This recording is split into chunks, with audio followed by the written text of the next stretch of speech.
safety at sea, and for those involved in the training and welfare of seafarers. We pray for the work of mission to seafarers and all maritime ministries for their work in ministering to seafarers of different faiths, cultures, and ideologies. Creator and Father of all, we pray for the whole world to a greater awareness of the needs of seafarers so that we may be more effective in supporting them. We pray for all the speakers today, moderators of the program, and all the participants, that whatever will be said and agreed upon in this webinar conference may find favor in you for the betterment of our maritime industry, and above all, the seafarers' welfare. We pray all this through the name of our Lord Jesus Christ. Amen. Amen. Amen. Let's all say amen. Amen. Amen. Thank you, Reverend. We are grateful to God for the opportunity to celebrate seafarers. I just want to admit that often you don't think about seafarers, but you always think about the captains, you think about port congestions, we think about the good businesses of maritime, but it's important for us today to take time and celebrate the seafarers, without whom we could not talk about international trade. So we want to appreciate IMO. We also want to appreciate the Kenya Maritime Authority for organizing this webinar. And I'm privileged to moderate the session together with Madam Manaulu Aisha. I'll be giving an opportunity to speak. But for now, I just want to say, let's feel welcome for this webinar.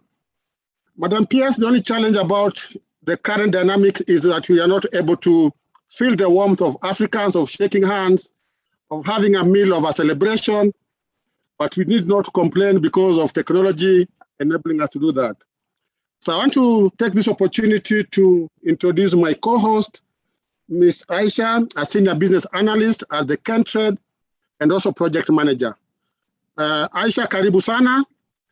May you say jambo so that we can appreciate you and also hear your voice kindly.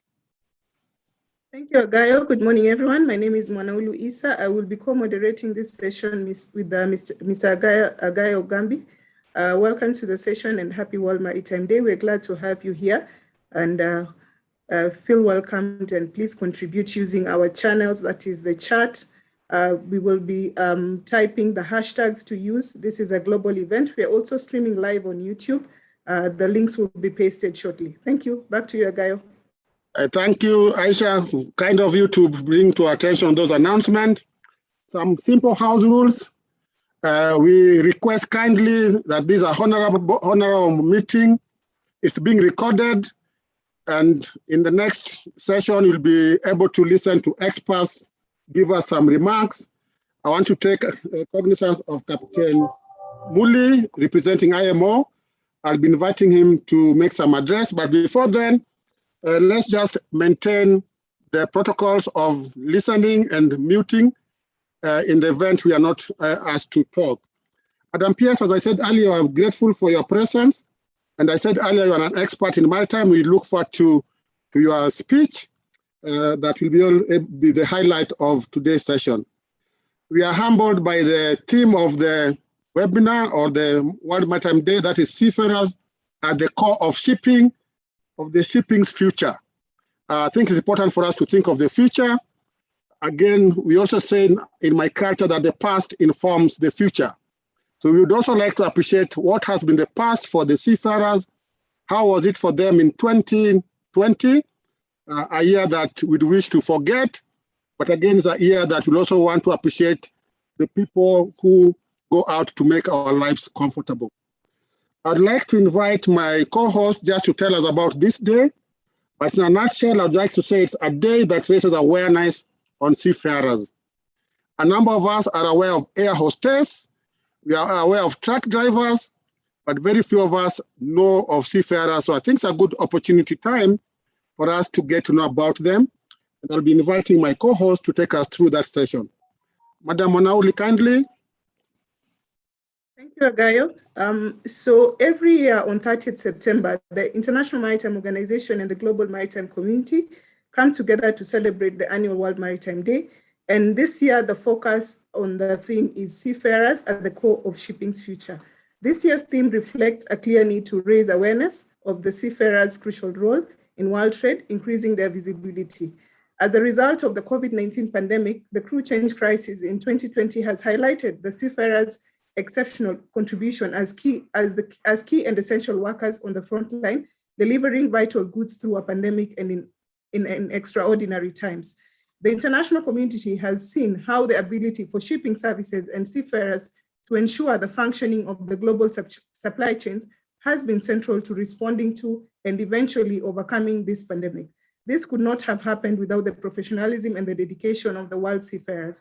The World Maritime theme for 2021 will provide the opportunity to focus on seafarers as the people at the heart of shipping, while also allowing for activities to delve into the specific topics relevant to the role of the seafarer in safety, maritime security, environmental protection, and seafarers' well-being, and the future of seafaring against a backdrop of an increased digitalization and automation drive.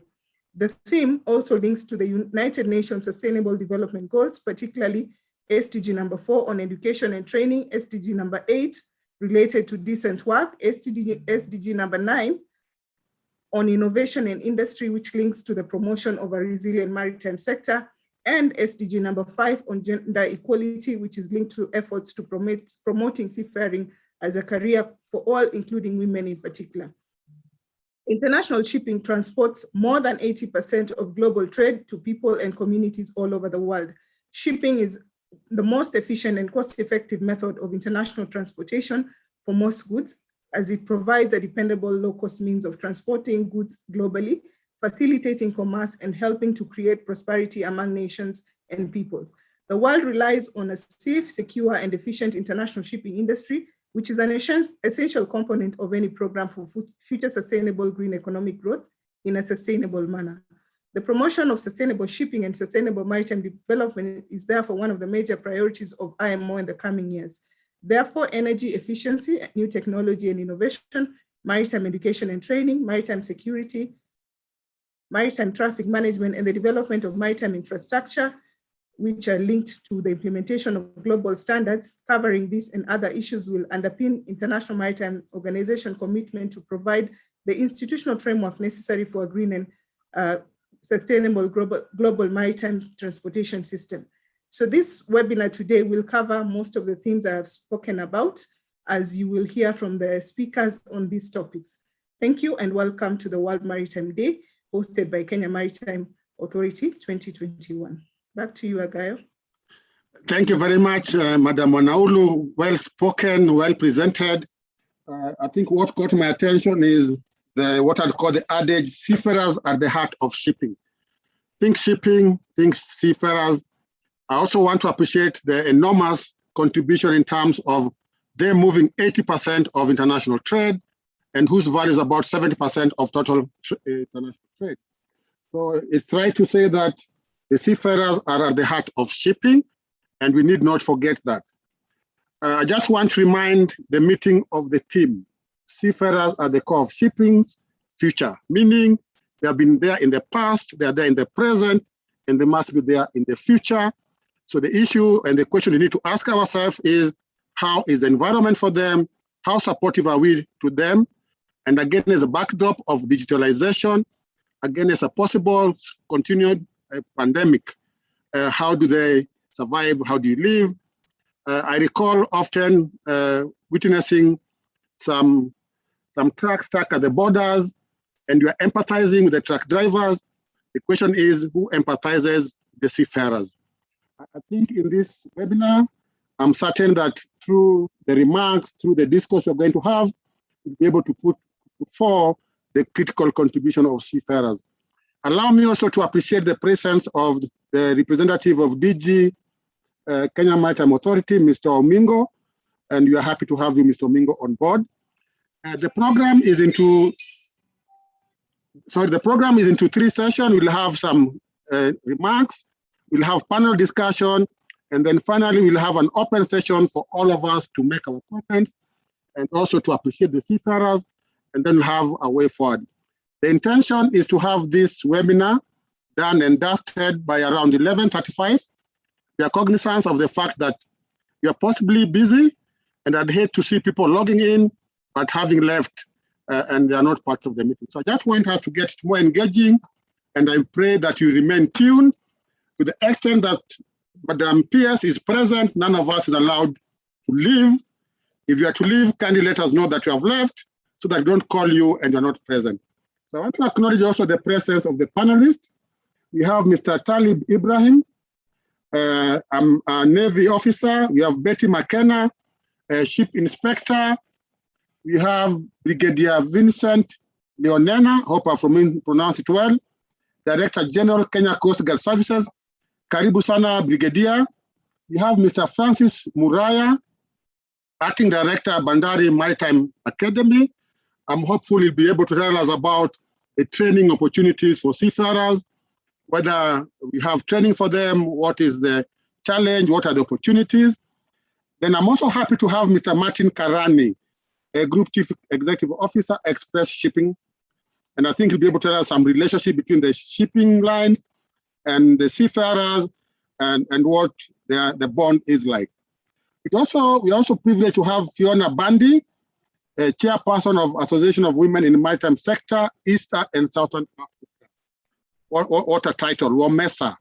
We are happy that the women are not left behind, and we are really encouraged and look forward to her participation. We also have Reverend Moses Muli, who did present us to Almighty. I think he'll be telling us more about what he does for them, how often he prays for them, and what else we need to do for them. Last but not least, we have Mr. Stephen Waki, Seafarers Union of Kenya. I love this. So I think we have a good spread of the panel, and I'm looking forward to a very engaging session. We have a set of questions, and this is not going to be limited because we're also going to open it up for all of us to ask questions, to make contribution that can improve the welfare of the seafarers and also to appreciate the seafarers. So without taking too much of our time, kindly, do I say we put our hands for Captain Dave Muli, or do I say we welcome Captain Dave Muli, Regional Coordinator, International Maritime Organization. They have a regional presence in Eastern and Southern Africa. Captain Dave Muli, kindly make your remarks, and we are grateful that you're able to represent IMO. Thank you very much. Captain, over to you. Thank you, Moderator Mr. Gayo, and good morning all. It's good to see familiar faces in the Maritime. Special thanks to our PS Nancy Karigitu and the team in KMA and the shipping sector. Let me start by introducing the IMO, just in case for those colleagues following us who are not very familiar.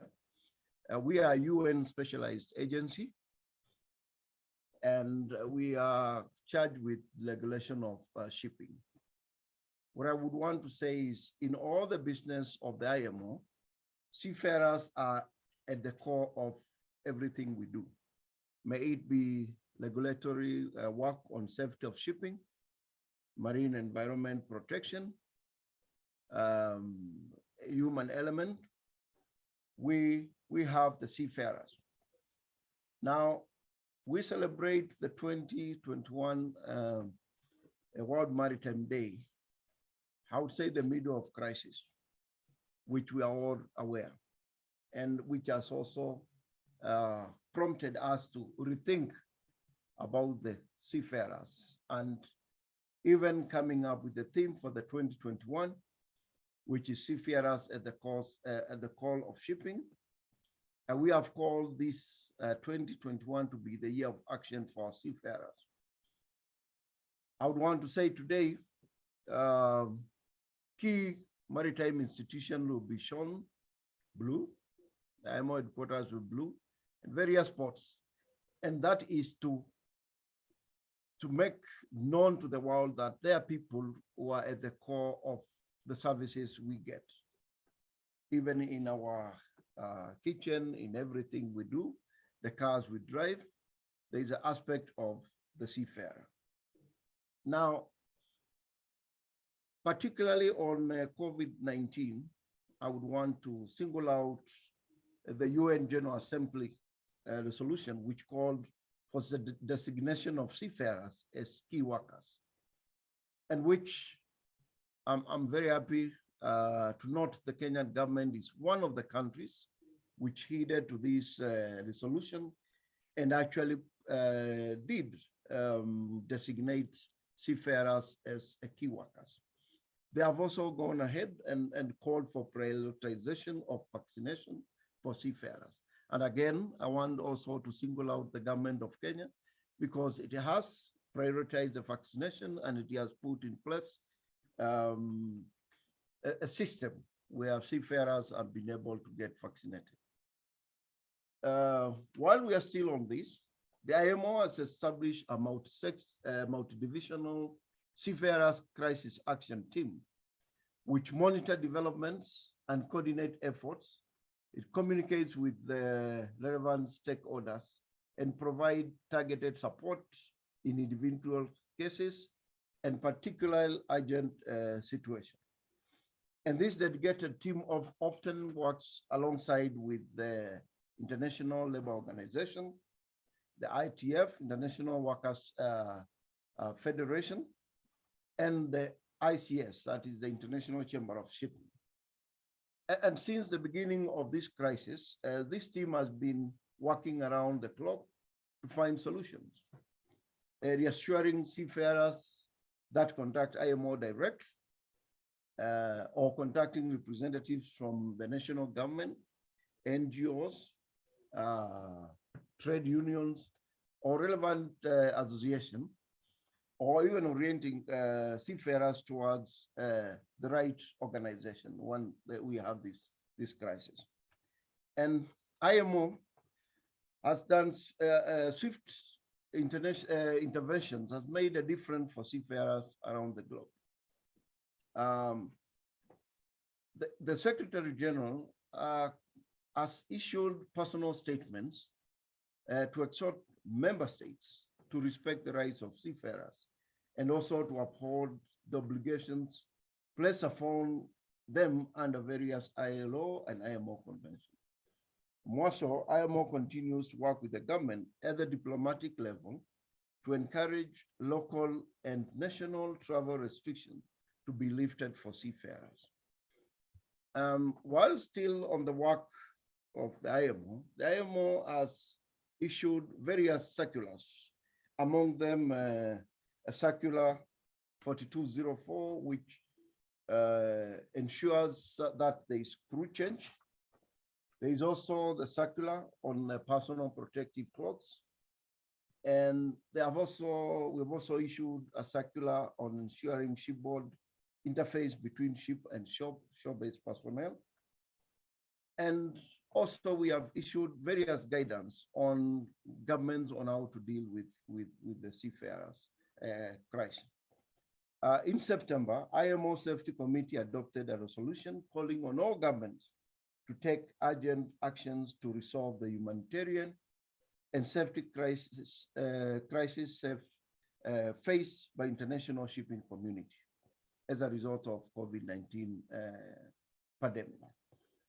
The IMO still remains committed to our seafarers who, again, this day we have come up with the theme that they are the core of the shipping future. And we remain committed to ensure that the shipping is done efficiently, despite all the happenings, even the unforeseen like the current pandemic. And with those few remarks, I'll be ready to answer any questions related to our work regarding the seafarers. And I want to take the opportunity to wish all a happy World Maritime Day. Let's remember the seafarers who remain at the core of our business. Thank you very much, moderator. Thank you very much, Captain Muli, for those pleasant remarks. I'm happy to appreciate IMO commitment to seafarers, and I'm happy you mentioned that they are the core of the operations of IMO. I'm also happy to appreciate that a vaccination of seafarers has been possible, especially you talked about Kenya. We are hopeful that other countries too have been able to put them as part of the essential service providers. So I think IMO has done its part, and I think still much more needs to be done so that their plights, their challenges are addressed. But to the extent that they are the center of IMO, I think we are fortified in the knowledge that their safety and their welfare is guaranteed. I'm also happy that you continue to liaise with member states for their safety and for their well-being. Commendation to IMO, and I'm hopeful that the union representative here will be able to agree with you. If not, he'll be able to make suggestions of possible areas of intervention to enhance their well-being. But in a nutshell, I just want to commend IMO. I also want to commend you for the remarks that you have made. Thank you very much. May I also now invite my co-host to take us through to the next session. Manaulu, kindly. Thank you, Agayo. So next on the lineup is DGKMA, who will be represented by Mr. Omingo to give some brief remarks. If I can introduce Mr. Omingo, he is a holder of a Bachelor Education Honors Degree Science and a Master of Science degree in Commercial Shipping and a postgraduate diploma in Ports, Shipping and Transport Management. Mr. Omingo commenced his career as a high school teacher of physics and mathematics and later joined the Kenya Ports Authority, where he worked for 15 years before moving to Kenya Maritime Authority, where he has been the head of commercial shipping to date. I believe most of you are very familiar with Mr. Omingo. It is our pleasure to have him give the remarks on behalf of the Director General of Kenya Maritime Authority. Karibu, Mr. Omingo. Thank you, Manaulu. Did I spot a smile on your face or what? Yes, I saw. Thank you. Thank you very much. Thank you very much. And I welcome all of you and appreciate the time that you have accorded to join us in this forum. I remember the past Maritime, World Maritime Days. What we are missing here is the track with a band, music, and the seafarers marching along Moi Avenue, and we assembled such a very big team with lots of cakes and samosas and sodas at Mamangina, and a lot of vibrancy in terms of recognizing the role that seafarers play in the sector. And it has been a very, very, very nice celebration for the past years. We hope the nostalgia will leave us when Corona goes away, and we assemble the next subsequent year so that we can be able to meet physically. But now Corona has also brought us to this platform where we are able to speak and identify the spirit of joy and happiness, celebrating the World Maritime Day and recognition of us seafarers still on with us. So I just want to, the Director General was supposed to have spoken at this point in time, but he requested me to do it on his behalf. And I'll just go straight away to his points and welcome everybody. So I'll just read what he had, the thoughts that he had in mind to share with the participant in this very, very good forum on a very nice day. The Principal Secretary, the State Department of Shipping and Maritime, the Chair of the Board of Directors, Kenya Maritime Authority, the Board of the Board of Directors. I've had Musafari is in the room, plus other Board of Directors who may also be listening to this and attending here. The IMO representative, Dave Muli. Dave, thank you for your words that we have just heard a moment ago. The heads of maritime and shipping organizations. We have the panelists who will be speaking here, the valued seafarers, and we have esteemed stakeholders and partners, distinguished guests, and participants. Ladies and gentlemen, the Kenya Maritime Authority is delighted to lead Kenyans in commemorating the theme of this year's World Maritime Day. And the theme is Seafarers at the core of shipping's future.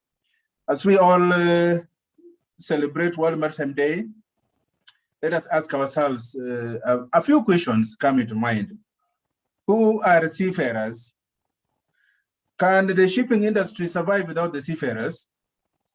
How are we making a difference in the lives of the seafarers? Just allow me to talk about these few questions that I'm raising for us to remember them and be thankful for what the role they are playing to us. First, The seafarers, as you are all aware, they run the global economy. The 90% of the trade, the food, the fuel, the raw materials, the manufactured goods, all these things are delivered by sea.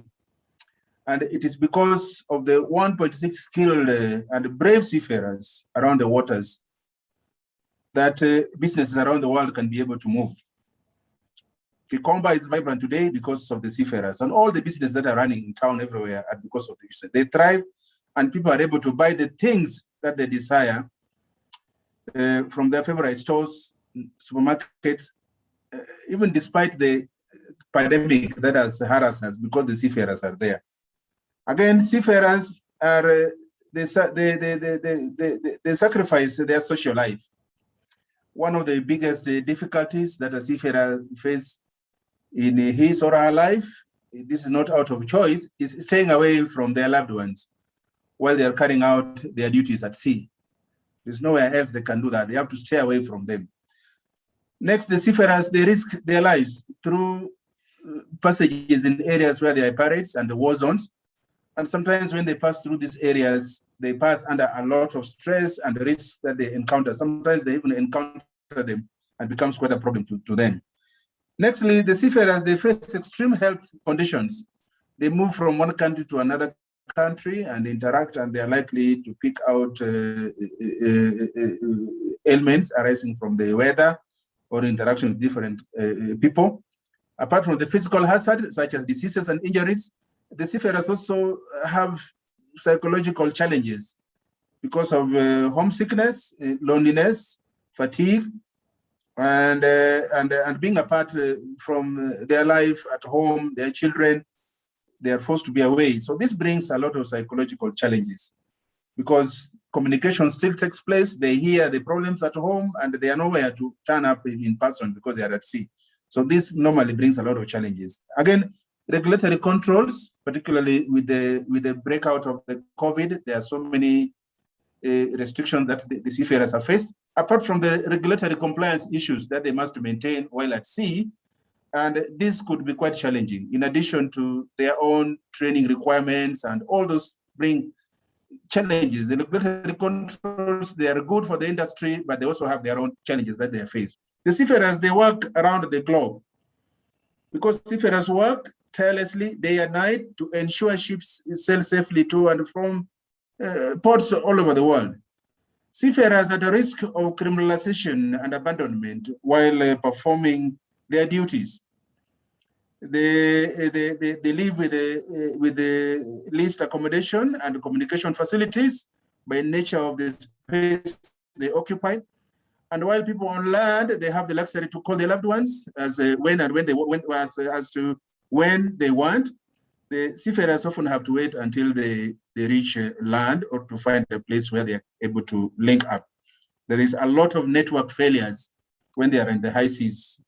Ladies and gentlemen, on this World Maritime Day, the work achieved by the seafarers is in response to the pandemic, and we thank them for the contribution that they have made amidst difficulties, and encourage everyone to treat seafarers with the respect and dignity they deserve, so that they can continue to provide the vital services and to keep the world trade moving, as I've just highlighted there above. Ladies and gentlemen, the future of shipping, the maritime sector, and indeed the blue economy can only be sustained and can only be sustainable and resilient if we collectively address the seafarers' well-being. Their fair treatment, decent work, remuneration, safety and security on board ships, their access to appropriate maritime training and education to ensure that they are qualified, they are marketable globally and are able to meet the challenges and opportunities of digitalization and automation. All these ones are things that we need to consider. The worldwide population of seafarers on international trading merchant ships is about 1,647,500, of which 774 are officers and 873,500 and ratings. The global demand for seafarers today, it is estimated at 1.545 million, with the industry requiring approximately 790,000 seafarers and 754,000 ratings. And now this indicates that the demand for the officers has increased by around 24.1%.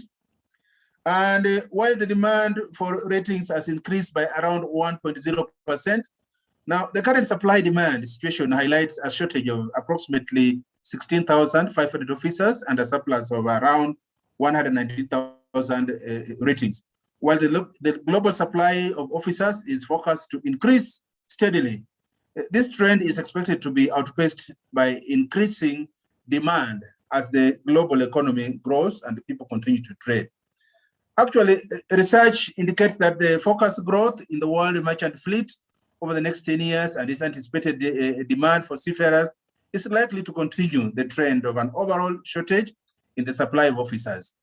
Now, we as the maritime industry and relevant stakeholders should not expect an abundant supply of qualified and competent seafarers without a concerted effort and measures that we put in place to address the manpower issues.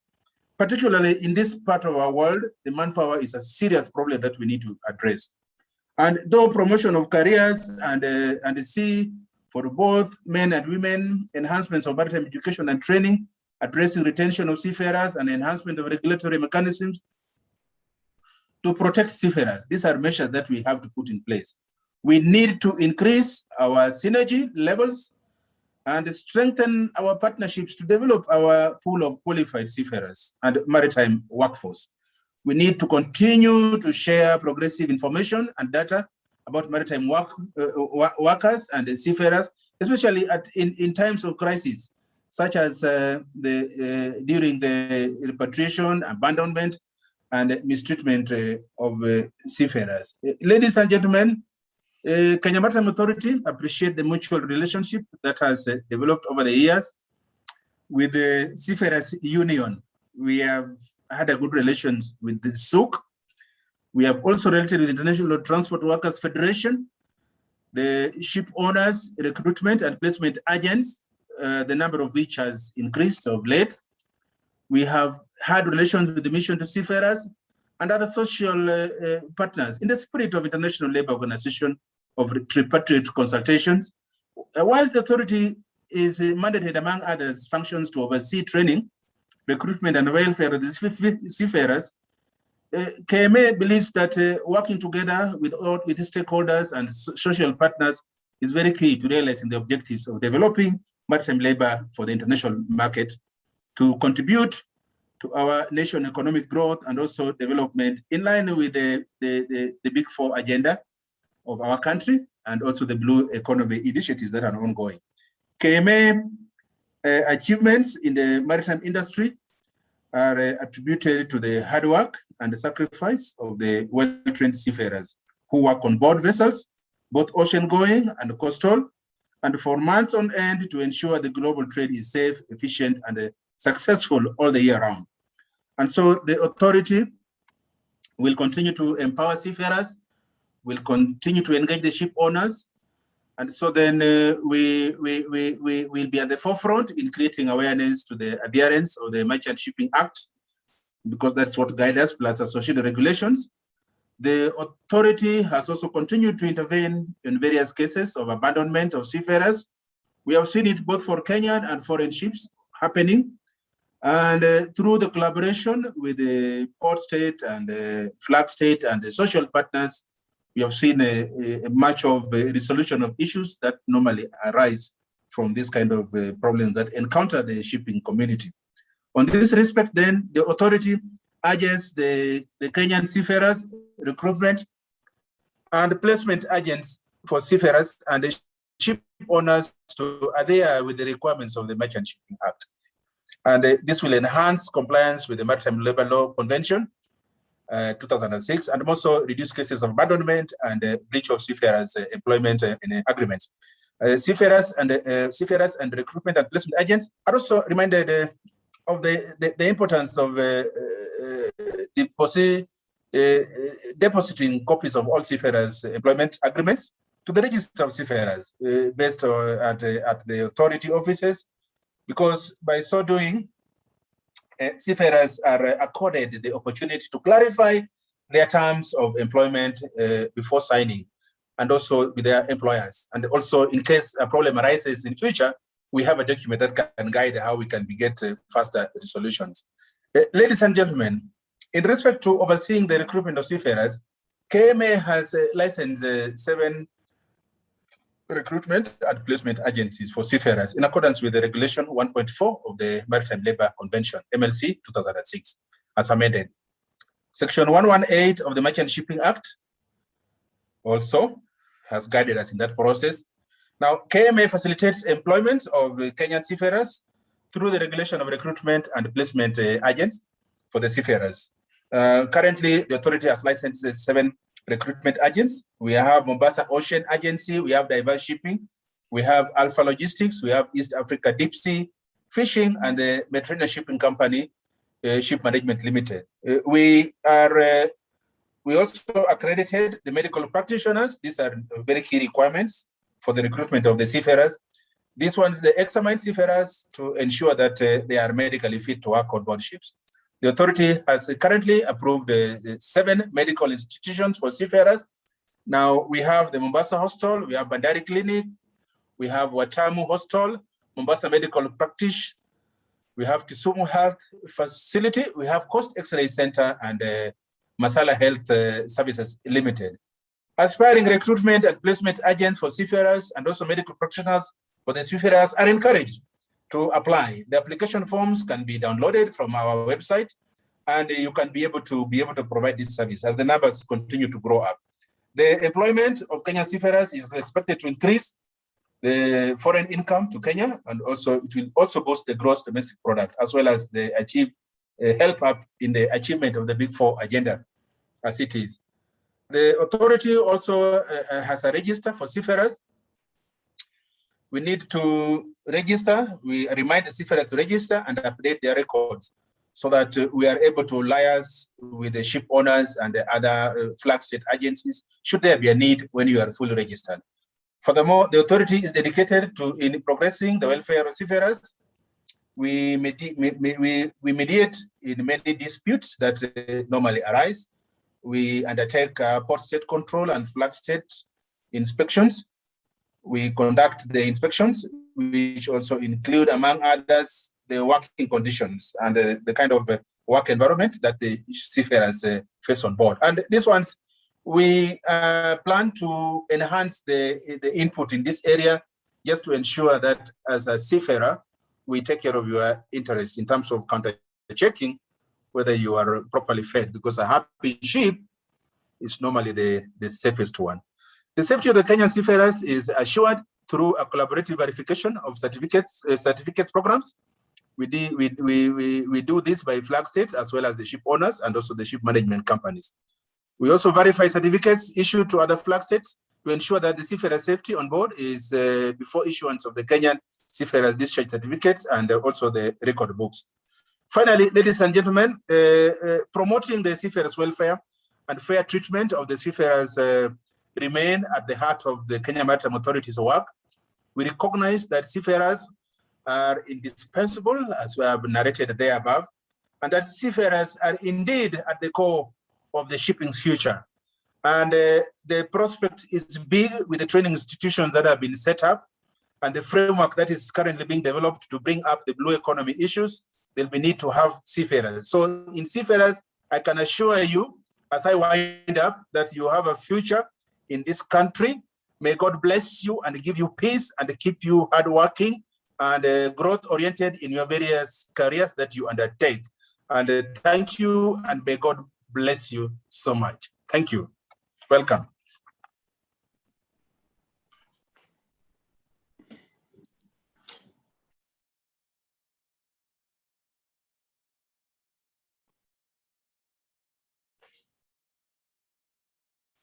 Madam Manaulu, are you on mute?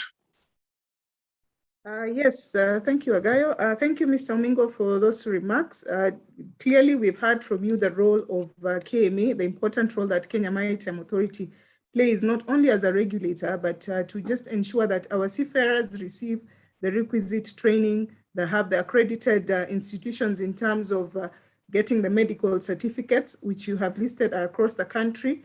You also mentioned about the regulations in terms of what you're doing as far as the Merchant Shipping Act, also the register for seafarers, where we encourage all seafarers to register so that they're able to basically be on the register for us to know how many seafarers do we have, to take care of any labor issues in compliance with the Maritime Labor Convention, as well as your functions in terms of certifications of certificates that have been issued for flag states, not only for the seafarers, but also the vessels when it comes to the ship inspection functions.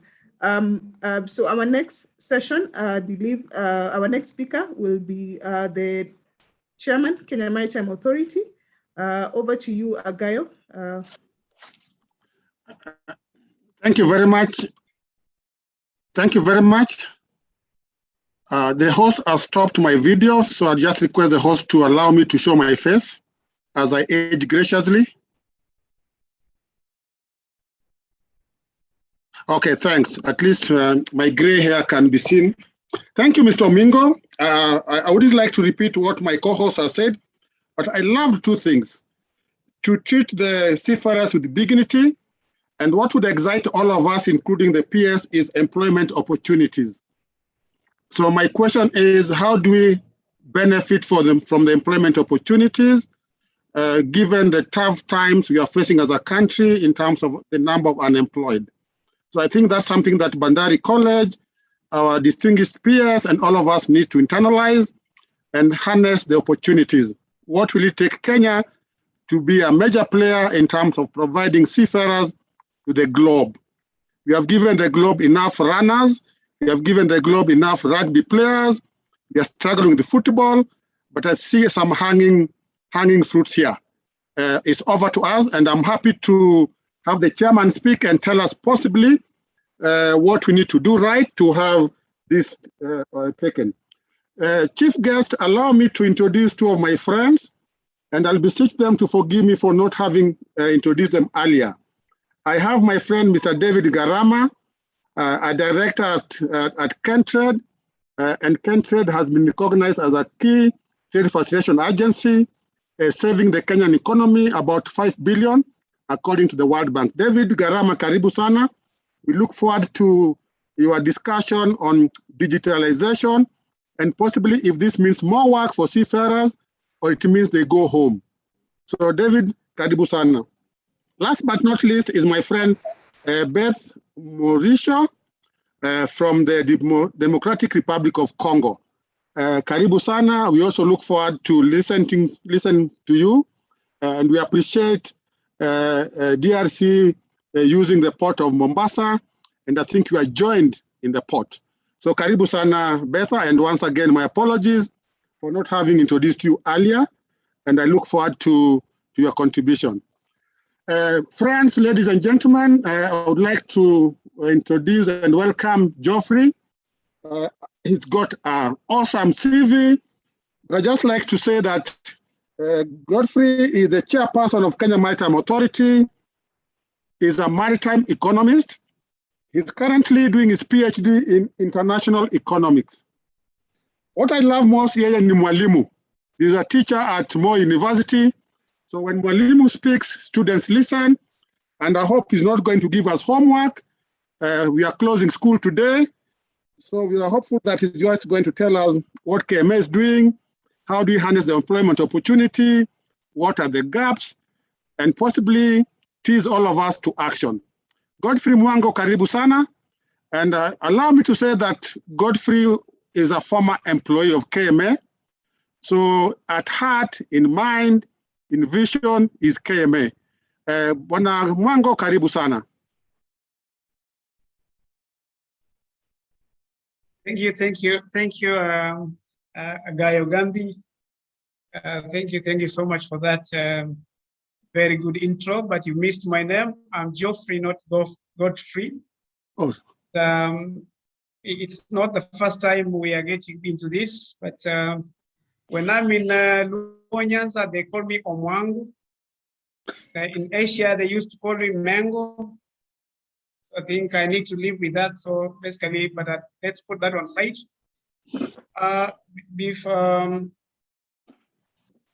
Ladies and gentlemen, distinguished guests, panelists, seafarers, and participants. Ladies and gentlemen, good morning.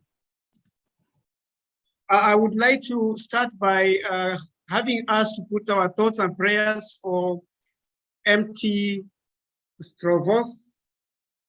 It's a Strovolos. Basically, this is a vessel which is under distress. And as we talk, then basically this is a vessel with a 13-member crew of the Indian descent who are being forcibly extradited from Indonesia to Cambodia. There are quite a lot of reasons as to why they are doing that, but I think the world has it that this crew has done nothing wrong, and they are very innocent. And I would like to start by saying that seafarers are also people who would like to work in environments which are not tense. As we work on land, maybe we leave home in the morning, come back in the evening. These are people who would work on board ships for 4, 5, 6 months, even 1 year. So that is an environment which is not very, very likable to most of us. But again, as we discuss on this Strovolos, MT Strovolos, is that there are quite a number of petitions by different organizations where we sign to tell the world that these people are innocent and they need to be going home. And quite a number of organizations led by the United Nations, IMO, basically they have put a very big fight or a very big front to have this crew go back home. So let's commit this vessel together with its crew to the Almighty God that He will see through that they arrive home well. Having said that, then, ladies and gentlemen, it is a great pleasure to join you on this year's World Maritime Day celebrations with the theme of seafarers at the core of the shipping future. Ladies and gentlemen, the World Maritime Day provides an opportunity for every year to highlight the whole world the importance of maritime transport in all spheres of our lives and its contribution to sustainable socioeconomic development of the whole humanity. This year's theme reminds us of the great contribution of seafarers to the shipping industry. A great personal sacrifice of the good of all of us. The theme of the year also reflects a clear need to raise awareness of seafarers' crucial role in the world trade and increase their visibility. I personally salute all the seafarers in the world, including the more than 3,000 Kenyan seafarers, whom we are proud of as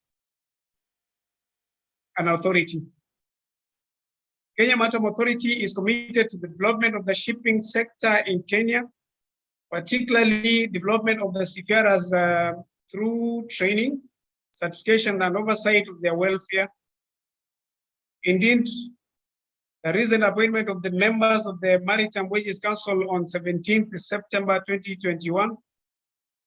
This points out to the commitment of the governments in enhancing welfare of our seafarers, as the Council will take an active role in improving the working conditions of the seafarers, which will lead to controlled and compliant environments. The Kenya Maritime Authority Board,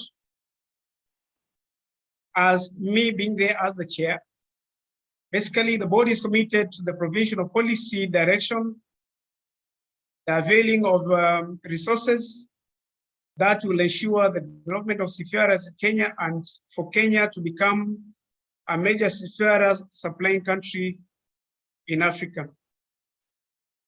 We believe the development of a vibrant seafaring community in Kenya will contribute greatly to employment and wealth creation as emphasized and visions in the Kenya Vision 2030.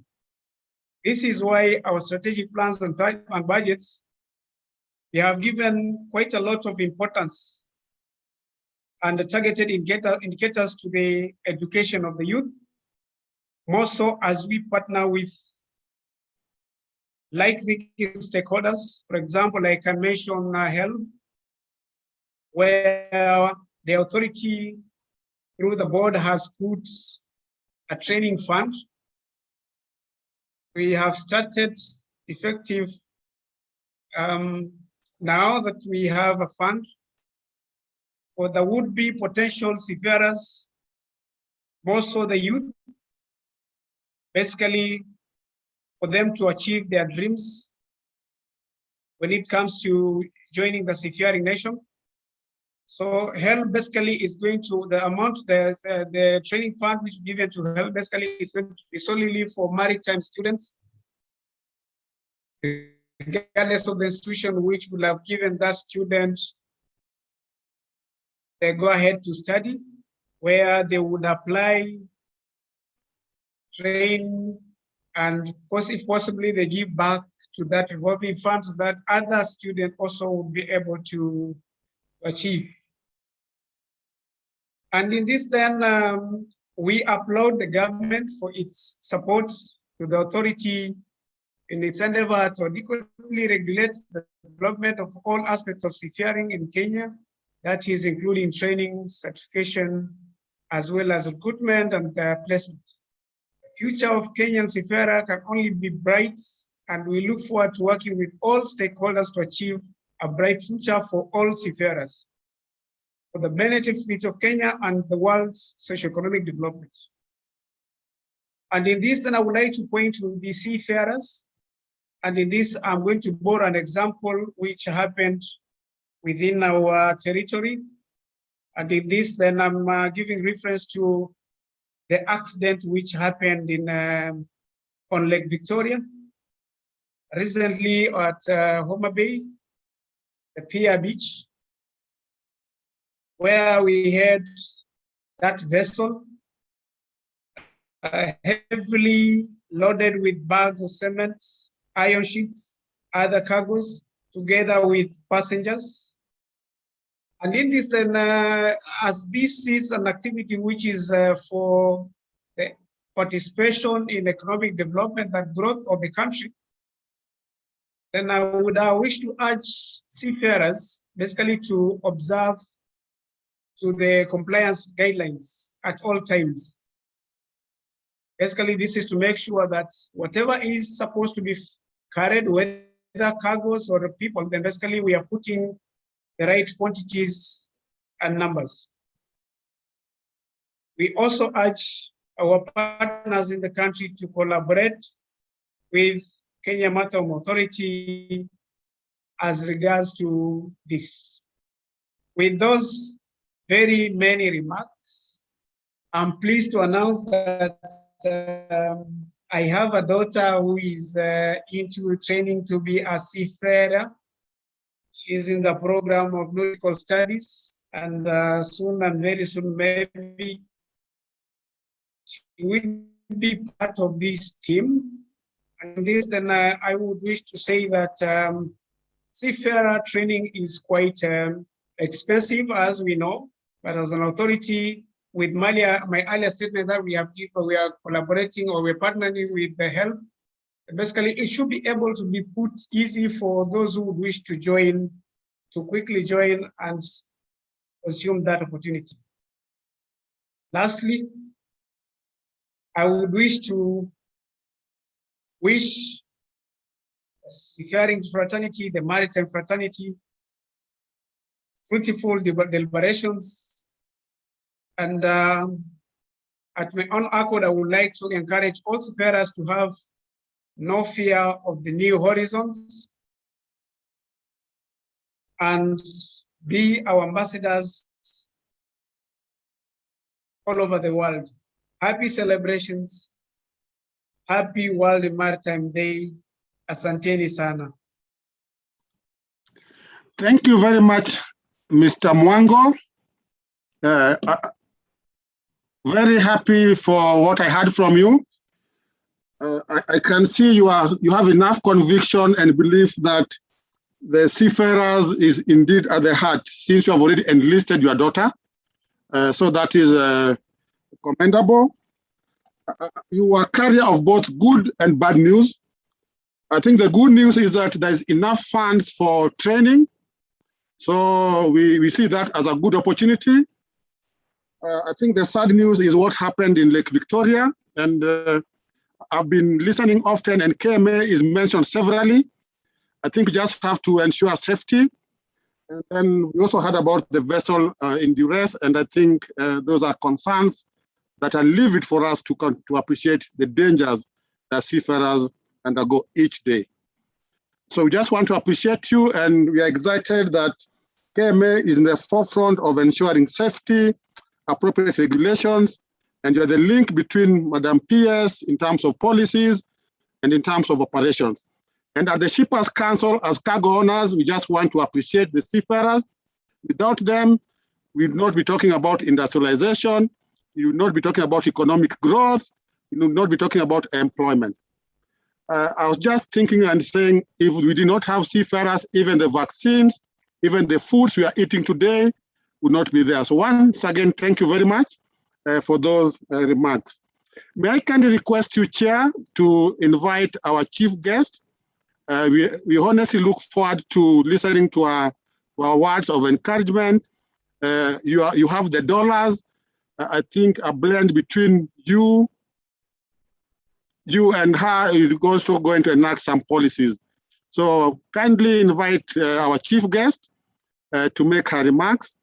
As I said earlier, I'm missing the physical meetings because I'm sure I'd have earned a suite from her. Thank you very much.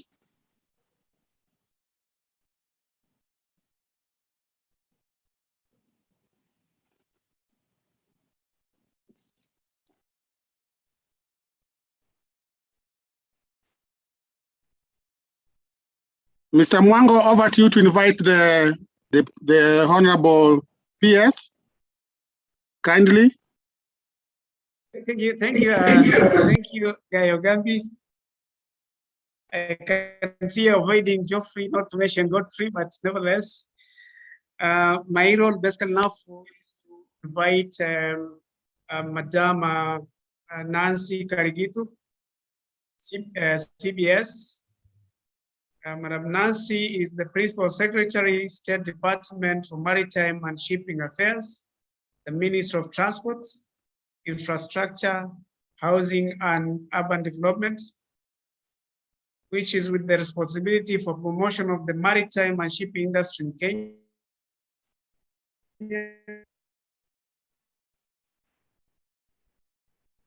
And,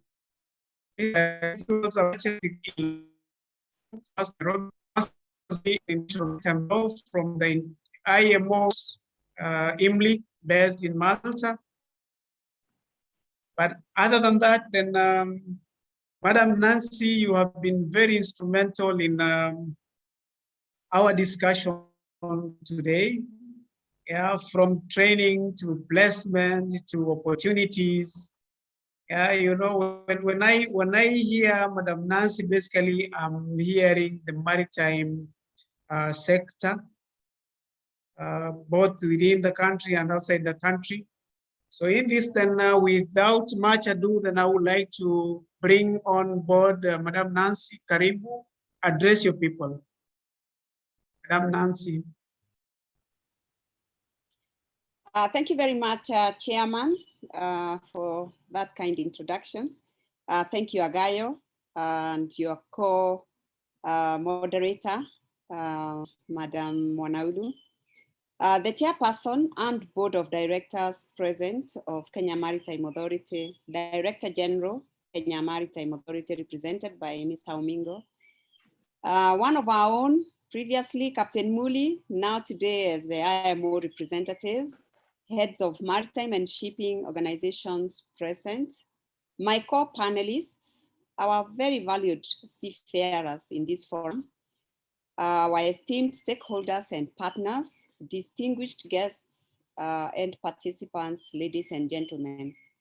Good morning and happy World Maritime Day to all of you, but a very special good morning to all our seafarers. Let me start by saying that I am very honored to be part of this very special event as we joined the world in paying tribute to seafarers for the relentless sacrifice they make every day to ensure that we continue to enjoy our day-to-day comforts. Today, we are gathered to commemorate the World Maritime Day, a day that is set aside globally on every Thursday of each September to enable us to take a moment to reflect on the importance of shipping. This year, we celebrate this special day under the theme of Seafarers at the core of shipping's future, and what a fitting theme it is. I want to start by inviting us all to pause and reflect on this theme and what it means to us. Because shipping affects each and every one of us. All of us benefit from shipping, including those of us in this forum today. Yet, very few people realize it. No matter where you may be logging into this meeting, if you look around you, you are almost certain to see something that either has been or will be transported by sea, whether in the form of raw materials, components, or the finished product. Most likely, it will be the electronic gadgets through which you are following this meeting. Global trade allows us indeed to have a wider selection of products to choose from in our shops, and shipping allows the transportation to be done in a cost-effective manner. Products we take for granted in our shops come from the other side of the world, having been through final assembly in one country, while its numerous components may be coming from dozens of other countries. The world depends on shipping for the clothes we wear, the drinks we have, the bananas we eat sometimes, the energy we consume to keep us moving, or make the wide range of products that we need and which we often take for granted. And yet, such few of us, if at all, spend a thought on the fact that almost everything we use in any given day is produced in a different country and transported to us. And in this process, we ship food, we ship technology, we ship medicines, and also sometimes we ship memories. Without international trade, very few countries could maintain an acceptable standard of living because with only access to domestic supplies, each country would simply be able to produce very limited products, eventually leading to shortages. No country is entirely self-sufficient, and every country relies on maritime trade to sell what it has and buy what it needs. In fact, only about 23% of all international trade is between countries with a common border. So the majority of goods do travel far distances to reach the end consumer. In terms of tonnage, air transportation carries a very insignificant amount of freight, only 0.2% of total tonnage compared with maritime transport. Road and railway modes tend to occupy a more marginal portion of international transportation, since they are above all modes for national or regional transport services. Their importance is actually focused on their role in the first and last miles of global distribution. So, indeed, shipping is indispensable to the world, not only because more than 80% of world trade is carried by ships, but also because in a globalized world in which we live today, it is the most economical, energy efficient means of transport for goods and products of all kinds. Ladies and gentlemen, ships are at the center of this global trade, and today they are among the engineering wonders of the modern world. A single ship can today carry enough grain to feed nearly 4 million people for a month. Another one will carry enough oil to heat an entire city for a year, and other ships still can carry the same amount of finished products as nearly 20,000 heavy trucks on the road.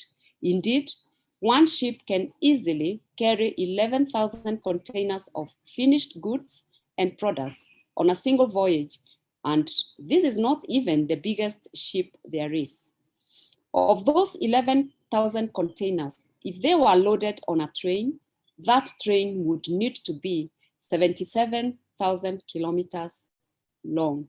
So indeed, you see that shipping is at the core of our lives today, and it's the only truly cost-effective and sustainable delivery mechanism for international trade and the global economy. This year's World Maritime Day is a celebration of the hardworking men and women that keep that kind of industry running 24 hours a day, 7 days a week, in often adverse conditions, and we've heard some of them from previous speakers, in order to transport the commodities, the fuel, the foodstuffs, goods and products that are so vital in our everyday lives. At a time when the world is reeling under the heat of a global pandemic, thanks to these people, we've been able to get critical ICU beds and medicines arrive and reach vulnerable populations. Not only is shipping as crucial today as it has ever been, but it is set to remain central to world economic growth as we make the inevitable transition towards an era of clean and sustainable development. COP26 is just around the corner to remind us of that fact. The safety of navigation that ensures that this global trade continues relies on the expertise and motivation of seafarers, even despite technological developments such as artificial intelligence. Seafarers are indeed the pillars of the shipping industry and the global economy, with over 80% of world trade being carried by ships. Globally, we have over 50,000 merchant ships trading internationally, and the total cargo capacity of the world merchant shipping fleet is about 1.75 billion deadweight tons. The people responsible for maintaining, running, and operating this fleet of ships and safely and the smooth delivery of cargo from and to various ports worldwide are these people we are celebrating today, the seafarers. They continue to ensure that essential items and commodities on which our lives solely depend arrive safely at our homes, in the hospitals, and also the industries.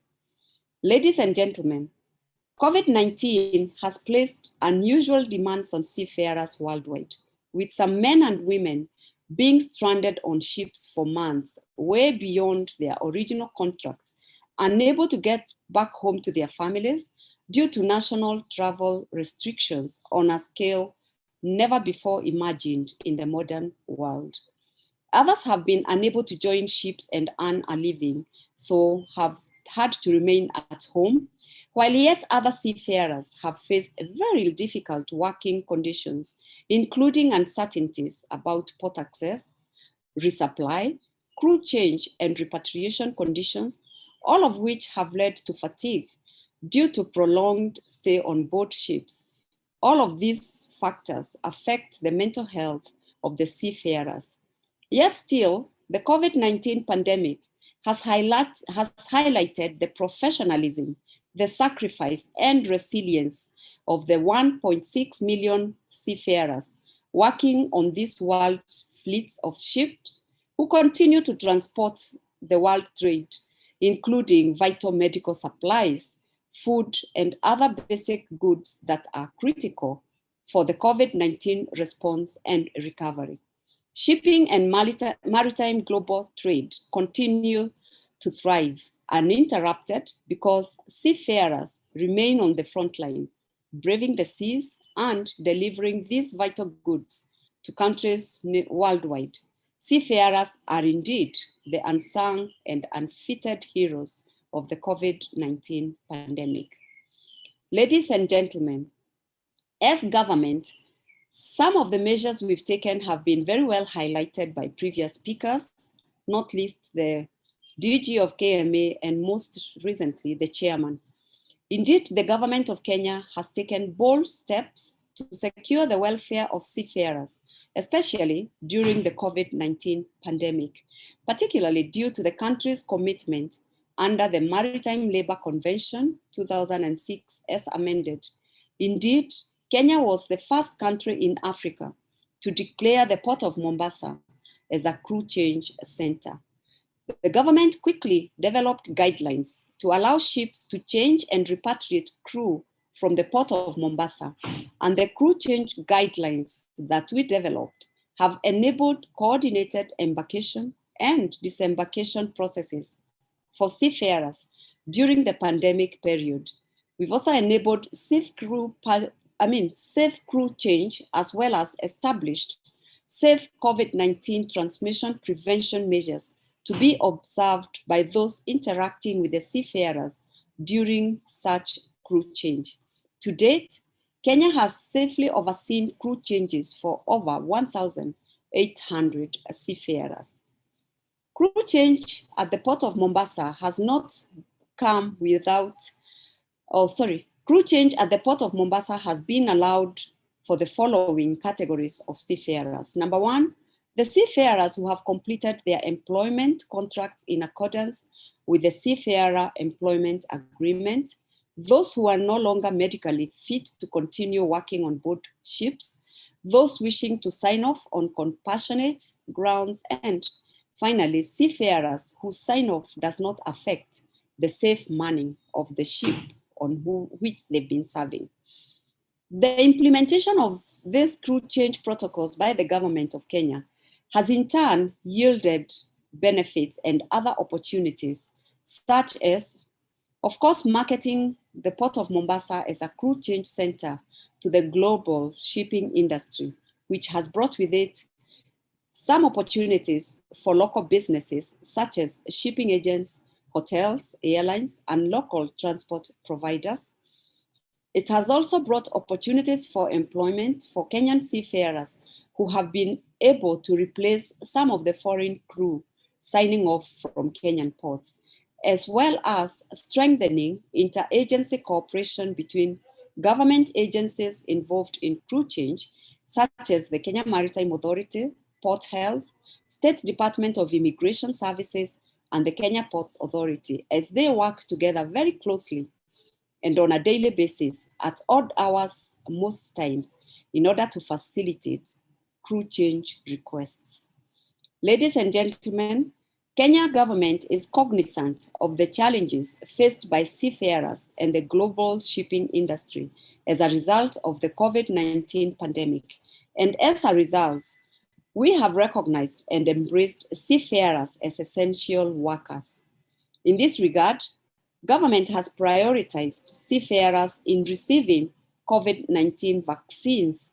And in addition, the government keeps exploring ways of ensuring their access to medical services at a time when the industry is under sharp focus by the health authorities, including the World Health Organization.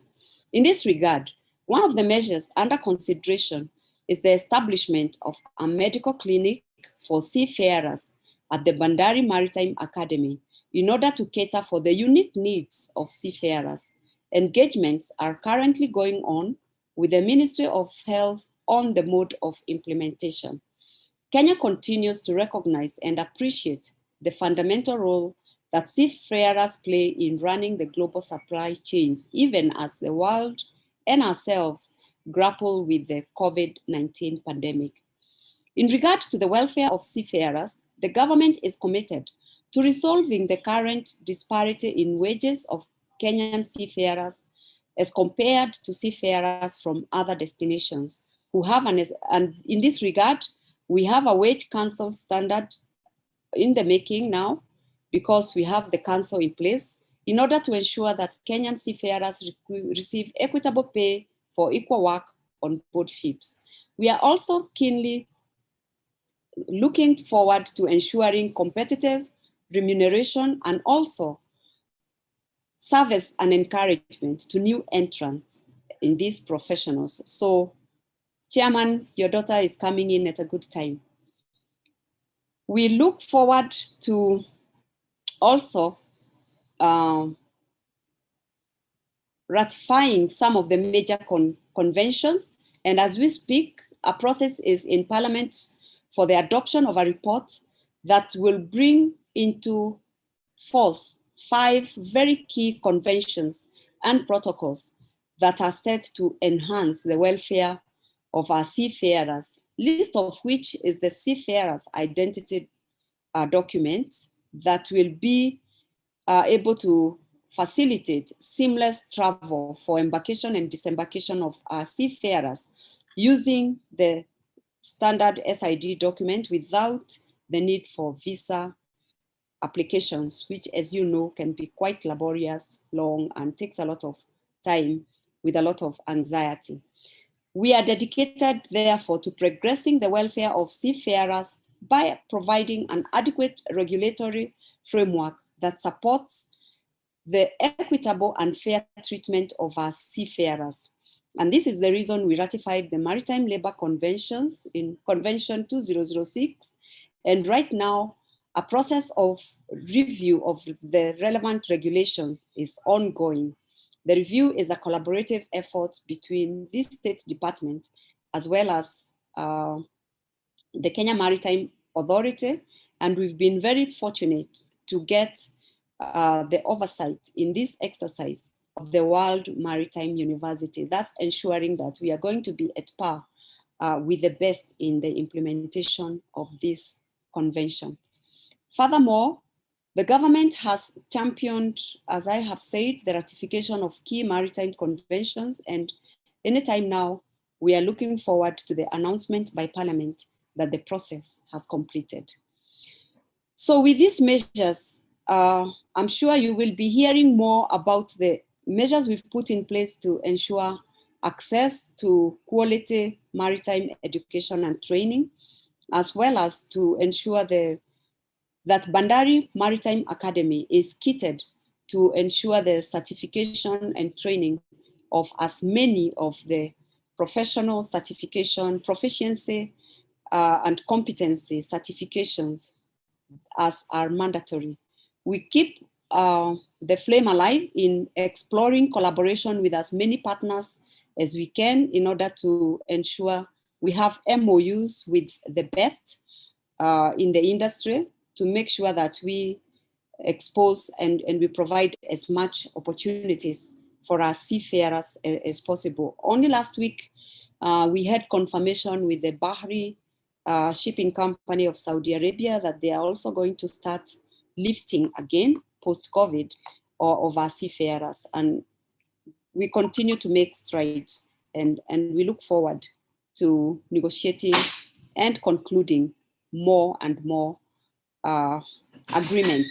In this regard, the examination by Singapore is ongoing, and this is going to, I believe, be concluded not very far away. So to our seafarers, let me conclude by saying that we appreciate you and we salute you for serving a wider cause than just your careers, and also sustaining the nation's economic lifeline, even during these very tough times of COVID-19 pandemic. To the employers, we wouldn't do this without you, and we want to acknowledge and look forward to continued collaboration in ensuring sustainable, decent working conditions for seafarers. And now allow me at this juncture, with those very many remarks, to now officially declare Kenya's celebration of the World Maritime Day officially open, as I wish you very good deliberations. Have a good day. Happy World Maritime Day. Thank you. God bless you all. Thank you very much, Madam Pierce, for that resounding remarks. Very invigorating, very interesting stuff. I picked several issues. If you are in the generation that's slightly below us, they'd say you are on point on all fronts. I love the issue of equity for equal work, equal pay. It feels really bad when somebody else is getting more money and you're in the same profession. So I think that's something that is really encouraging. I'm also excited about the ratification of conventions. I think the five protocols is interesting. From the shippers' perspective, the review of the regulations is something that we are really looking forward to. Above all, I just want to appreciate what the Kenya government is doing to address concerns. Thank you very much for ensuring that Mombasa Port is a change center. I think that is also commendable. I think the challenge for us in Kenya is to brag about the good.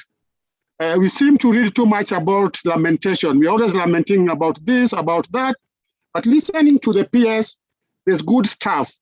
And I'm envious that the chairperson, Godfrey, has a daughter. I think I should also start interesting my daughter to start thinking about the maritime sector. Well done, PS. We wish you all the best.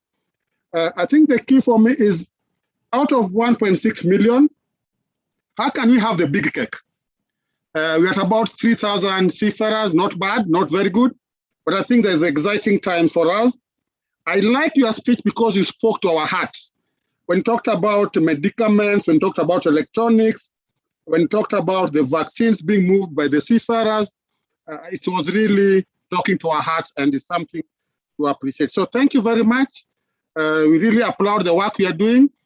I think all of us owe it to ourselves to make it work better, come up with solutions, stop reading the book of lamentation where everything is being lamented, and just start having revelation and also having an exodus. And I like your observation about creating a medical facility for the seafarers, for the uniqueness that they go through.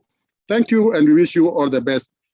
I've done too much talk. My co-host may think that I'll get more allowance or more money. So may I also give us some airtime just to make some remarks and also to take us briefly to the next session. I beg of us to remain tuned. Some good stuff coming up in the next panel discussions. And Madam PS, you are not listed as a PS, but the buck stops with you. So be on standby.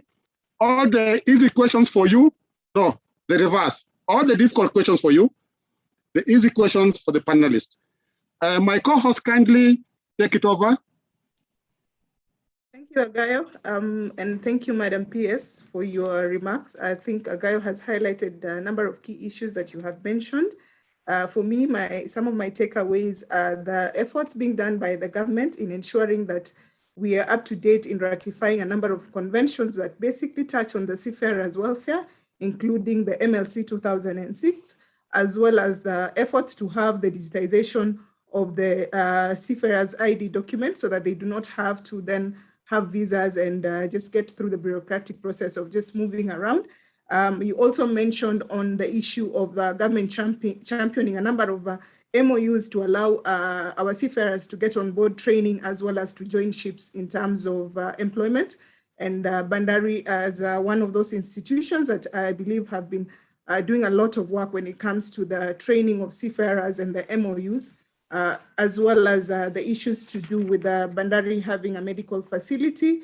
The crew change guidelines, indeed, we are one of the countries in Africa to have developed the crew change guidelines to ensure the safe repatriation of crews during the COVID pandemic, as well as the efforts being done by the government agencies at the Port of Mombasa to facilitate the safe movement and repatriation, as well as crew change for all the crew who are then leaving or joining ships during these trying times of the pandemic, where we had a lot of challenges when it comes to movement of seafarers.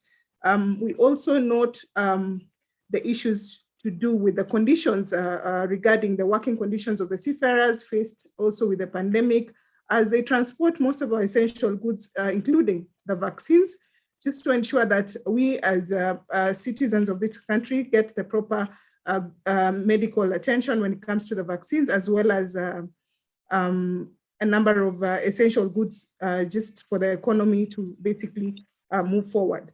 So thank you. And now we, as my co-host has mentioned, we will now move to the second session, which will include the panel presentations. Before we do that, I would like to recognize the presence of Mr. Juvenal Shiundu, the chairman of Kenya National Shipping Line, who's here with us today, who's also a former director at the IMO. I would also like to mention, recognize the presence of our diplomatic missions. We have Ambassador Lindsay Kiptines, the head of mission in Bangkok, Thailand. We also have people from the High Commission in London joining us in this webinar. Thank you, Diana and team. So going forward, we move to the second part of the webinar, which will include the panel presentations. We are also taking note of your questions in the chat section, which we'll be giving to the panelists to respond at the end of this session. So the first panelist, if we can have his profile up, please. So we have with us today, it's a pleasure to welcome Mr. Talib Ibrahim Mohammed, who is a merchant Navy officer. He's a certified nautical officer, a chief mate, a second mate. He holds a Bachelor of Science in Nautical Science from Egypt, as well as a Maritime Science specialization from Maritime Affairs, a degree from the World Maritime University. He's currently a lecturer at the Technical University of Mombasa, and he coordinates maritime education and training. He is a member of a number of technical committees, including the Ship and Marine Technology Committee, and he's a practicing marine surveyor and auditor. Welcome, Mr. Talib. Please proceed to give us your remarks in line with the theme. Karibu. Thank you very much, Mwanaulu. And first of all, I would like to send the compliments of the Association of Maritime Practitioners, which is the Association of Merchant Navy Officers. And for a quick note, I was introduced as a Navy officer. I'm not a Navy officer, but rather our profession is correctly titled as a Merchant Navy Officers, aligned to the British system, or merchant marine officers aligned to the US, to the American system. So I would like to send first my compliments on behalf of the association to Madam Nancy Karigithu, our able PS for Shipping and Maritime Affairs, who has spearheaded very key and notable maritime issues, and especially during the COVID pandemic, the issue of crew change, which has affected seafarers globally. And I would also like to, on behalf of the association, to send our regards to the Director General, Kenya Maritime Authority, and also to all the panelists and other union representatives, for example, Seafarers Union of Kenya, SUK, and WOMESA, for being able to represent the different segments of the maritime industry. First, I would like to, as I have been prepared for here, I would like to go through some of the areas that are very critical.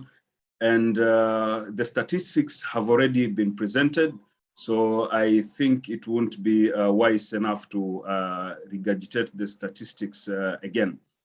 The experience of seafarers globally is somewhat the same experiences which are being experienced by seafarers in Kenya and seafarers abroad. And one of the positive points is that seafaring is a global employment opportunity, and therefore all seafarers are globally recognized all over the world. And this is due to the standards of training that have been set by the International Convention on Standards of Training, Certification and Watchkeeping, the STCW Convention. This therefore puts all Kenyan seafarers at par with any seafarer who has been trained in any of the developed countries. And thus, for Kenyan seafarers, the question has been, is our training accepted globally?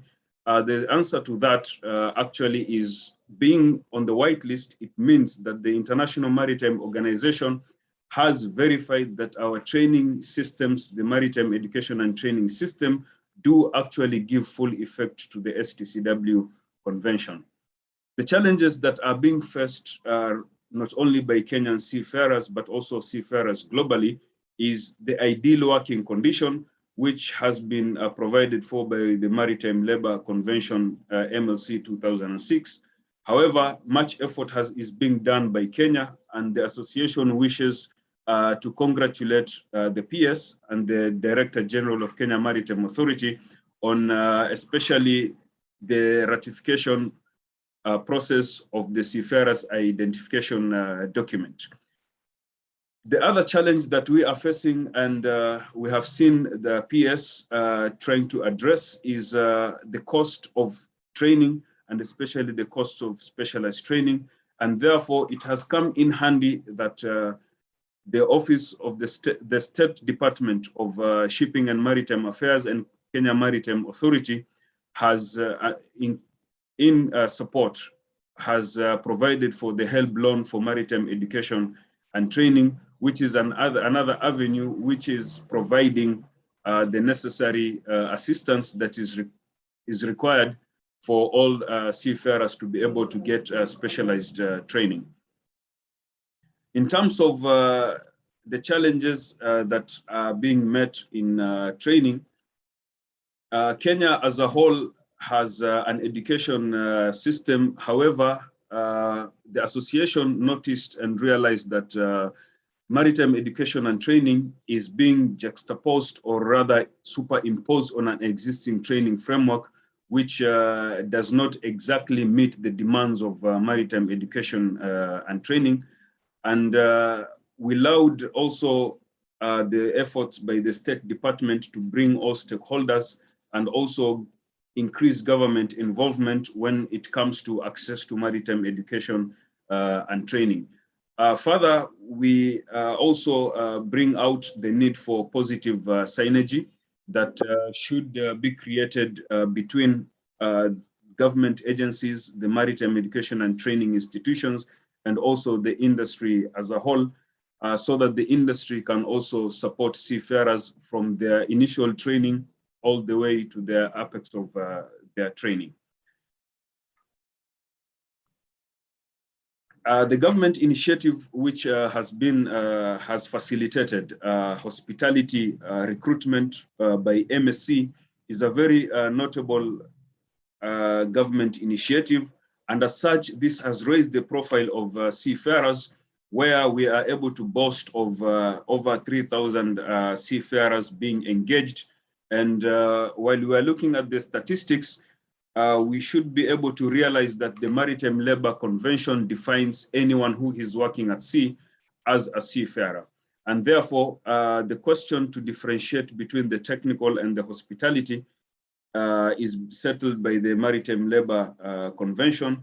And the contributing factor to what we have as a very low labor force in the global maritime sector is one of the reasons is our ship owning and management portfolio is very low when it comes to the local shipping industry.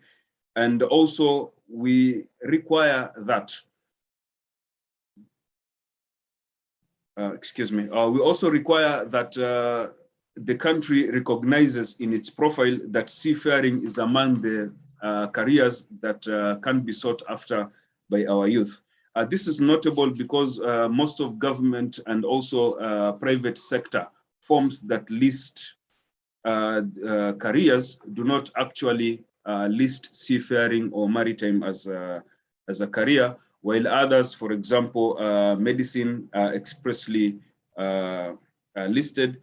And therefore, as Association of Officers, we would like to urge the PS to provide the platform where seafaring can be extensively defined to the Kenyan public. The treatment of seafarers post-COVID and during the COVID pandemic also has been commendable when it comes to Kenya, spearheaded by the State Department and all the other government agencies. And therefore, this placed Kenya at a very important role that we are able to effect crew change while very many countries around the world had actually stopped crew change. And therefore, this is a note that needs to be commended, and all the departments relevant are also commended on that. Going to our exact theme of this year is that we need to define the seafarer, to define the existence of the seafarer as the future. Increased digitalization and automation is currently the industry trend. However, we need to also look at the seafarer, and the mental health awareness is a key issue when it comes to seafarers spending quite a long time in the seas. And therefore, we need to look at what is called the technology-induced and process-induced fatigue. And it is quite notable that the PS has mentioned that Bandari will be offering specialized medical services to seafarers. And this is the direction that we need to take as a country to enable our seafarers to be recognized and also to give due dignity and respect to seafarers. I would have talked much more and be carried away with this interesting topic today, but however, for the benefit of time, I would like to take back this session to the moderators so that my other colleagues can also make their contribution. And as the Association of Maritime Practitioners, we would like to wish all seafarers and all those who are offering any service or are involved in one way or another in seafarers' lives a happy and a befitting World Maritime Day. Thank you very much. Thank you very much, Bwana Ibrahim. May I just make some requests kindly to my co-host, with your permission and the chief guest permission? I love what I've heard. My only concern is the time. If each of the panelists was to make a presentation, then we'll be here until 4 p.m. I appreciate the content of the presentation. Awesome, good stuff, good reflections. My quest would be, if you are all in agreement, that instead of making the presentations as earlier requested, I and my co-host will pose 2 sets of questions to the panelists, and in response, you'll be able to get exactly what is in your presentation. This will save us time kindly. The good news is all your presentations will be documented and will be placed in the history book of your participation and your contribution to this day. So may I hear yes for my recommendation? I appreciate the good work you have done in putting up the slides, but cognizance of the time frame, my quest is that we go through a set of questions that we are prepared, and in your responding, you'll also be taking core of what is in your presentation. My co-host, if in agreement, we proceed that way.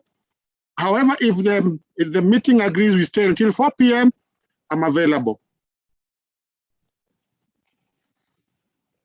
Thank you, Gaio. I think your sentiments are noted. We indeed need to keep with the time of the program. So kindly, the panelists, for your presentations, kindly just check on your time. We'll be able to share the same presentations as has been said. I would also like to recognize the presence of the chairman, Bandari Maritime Academy, Professor Kinandu Maragu, and the board of directors who have joined us today. Thank you very much. We appreciate your presence in this webinar today. So just to reiterate, basically what Captain Talib has covered when it comes to the maritime education and training element in line with this theme of seafarers is that our curriculum as far as MET, maritime education and training, is indeed in line with the STCW, that is the convention that basically gives the guidelines of the training of seafarers.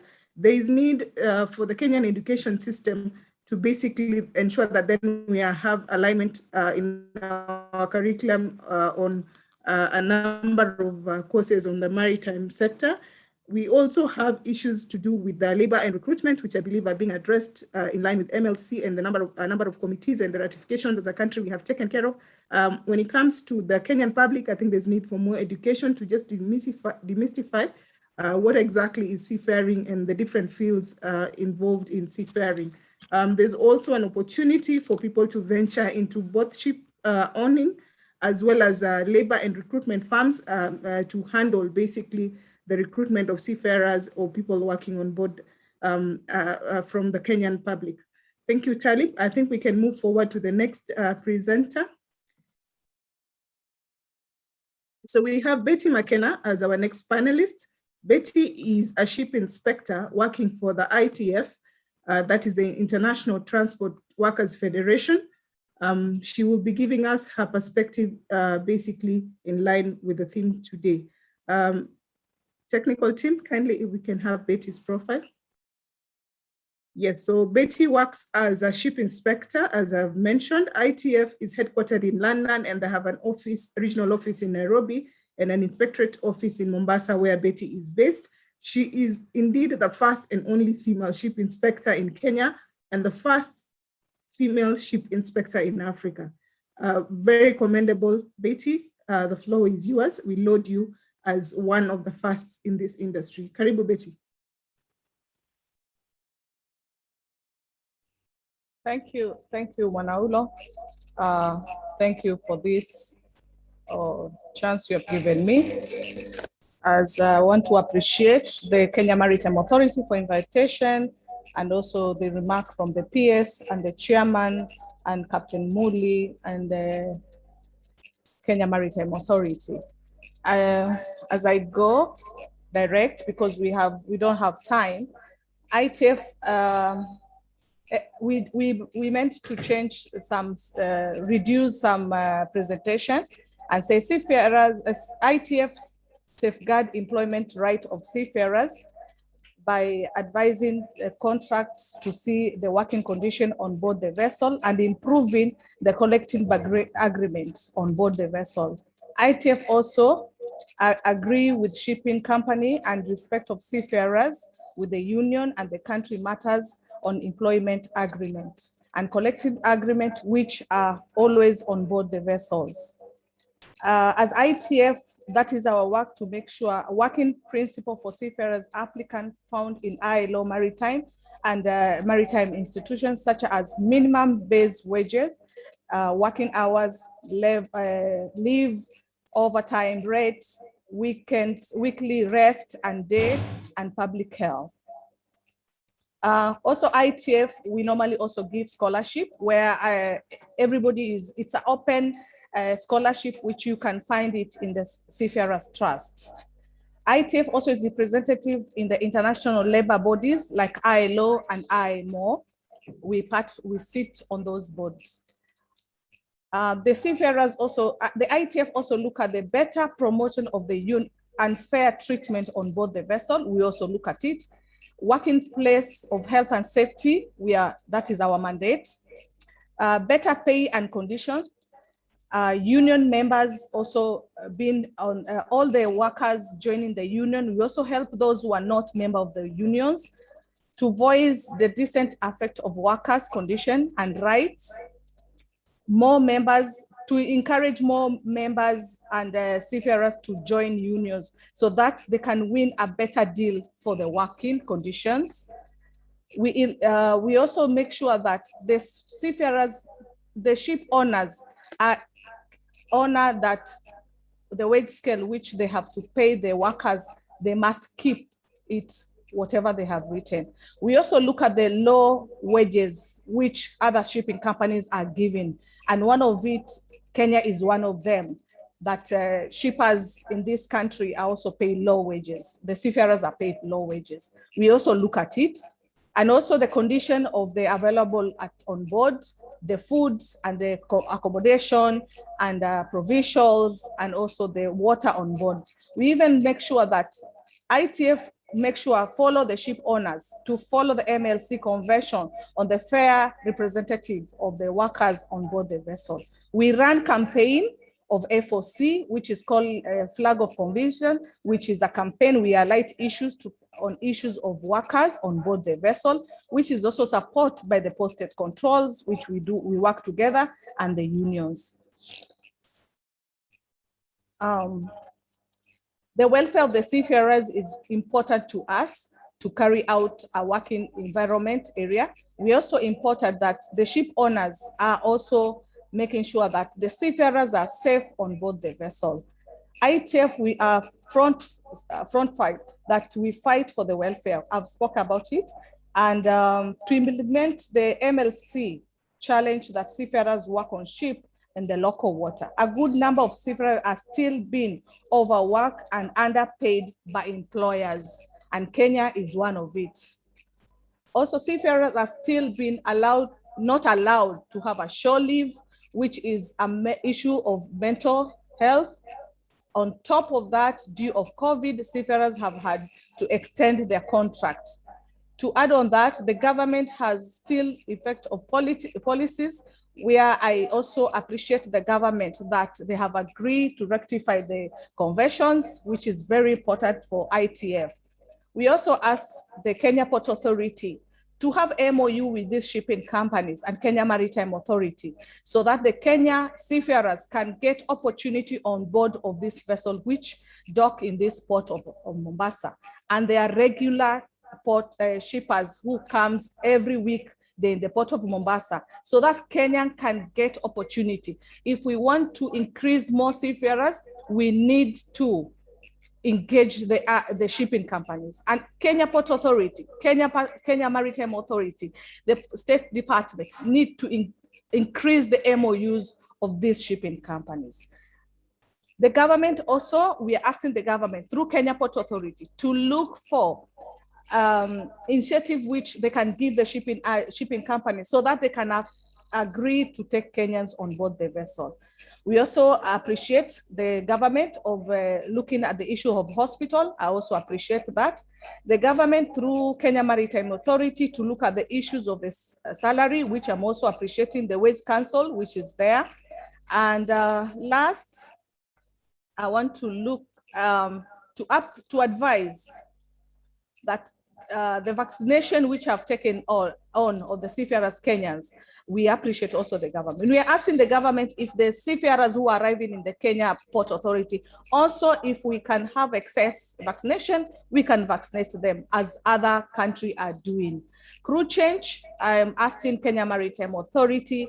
There have been a concern on issues of emails in Kenya Maritime Authority that they are not responding as quickly as the shipping agents are looking at the crew change. So please, we are asking for that. We are also asking Kenya Maritime Authority, the issues of arresting vessel, which have issues of wages on board. We are asking Kenya Maritime Authority not to loosen their tight to make sure that they have arrested those vessels in the port of Mombasa. We have abandoned seafarers in this country. We have 2 vessels in Mombasa, which are seafarers abandoned. To me, are really abandoned. 2 vessels in Mombasa, 1 in Malindi, which has Chinese vessel. The Mombasa has Chinese, Indonesia, and Vietnam. We are asking Kenya Maritime Authority to look at this issue, because if we don't look it and move very fast, we might be put in the IMO list that we are not handling our seafarers who are arriving in the port of Mombasa and their ships are abandoned in the Mombasa port. We are also asking Kenya Maritime Authority. We have seafarers who are in the prison for the last 7 years, 9 years. It's only the Mission to Seamen, the Seafarers Union, the ITF, we are visiting the prison, the seafarers in prison of Mombasa. We're asking Kenya Maritime, can you also visit the seafarers in the prison? We are asking that. And the other one, I will ask the seafarers, the advice that I can give the seafarers. As seafarers, you have a right, employment rights, legal rights, trade union rights, human rights.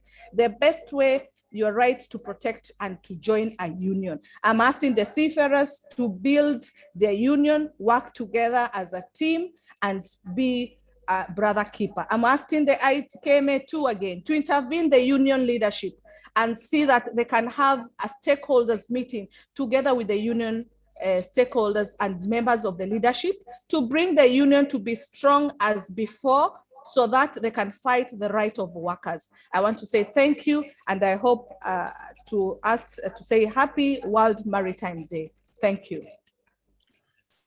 Thank you very much, Betty McKenna. Well stated. You have answered several of the questions that were to be posed to you. I like the idea of KMA and KPA engaging shipping lines for MOUs for employment opportunities.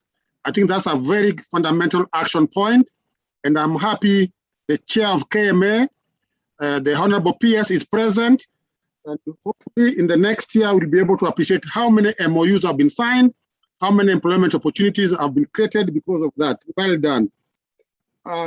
You brought the human aspect of arrest, and I think my friend Domingo and the KMA team needs to visit those in prison. It's biblical that you visit them and appreciate the concerns. And if there's any legal redress to help them out, I think that should be done. Well done, Betty, for highlighting all that. I'm also happy when you talk about the payment issues and putting to task the Kenyan government on areas that you have not done very well. I think that speaks to all of us that even amid these celebrations, there are challenges that are surmountable. We appreciate what you are doing. I love the scholarship part. And I think we should put in the local media that there's opportunities for scholarship so that we do not belabor on the issue of lack of funds and the opportunities. Well done, and we wish you success in your work. Lastly, congratulations for being the first lady. I like the word first lady. Well done, and God bless you too. At this point, I would like to invite our next presenter, Brigadier Vincent Leonena, Director General, Kenya Coast Guard. He's got an awesome bio. I'll try to read just a bit of it. Well done, Brigadier retired. He's the current Director General of Kenya Coast Guard. You were all excited when the Coast Guard was established. He has 30 years career in the Kenya Navy. Well done. He's attended specialized courses in India, UK, USA, and I think that has empowered him to diligently serve in the sector. Brigadier is a family man and is married with 2 adult children.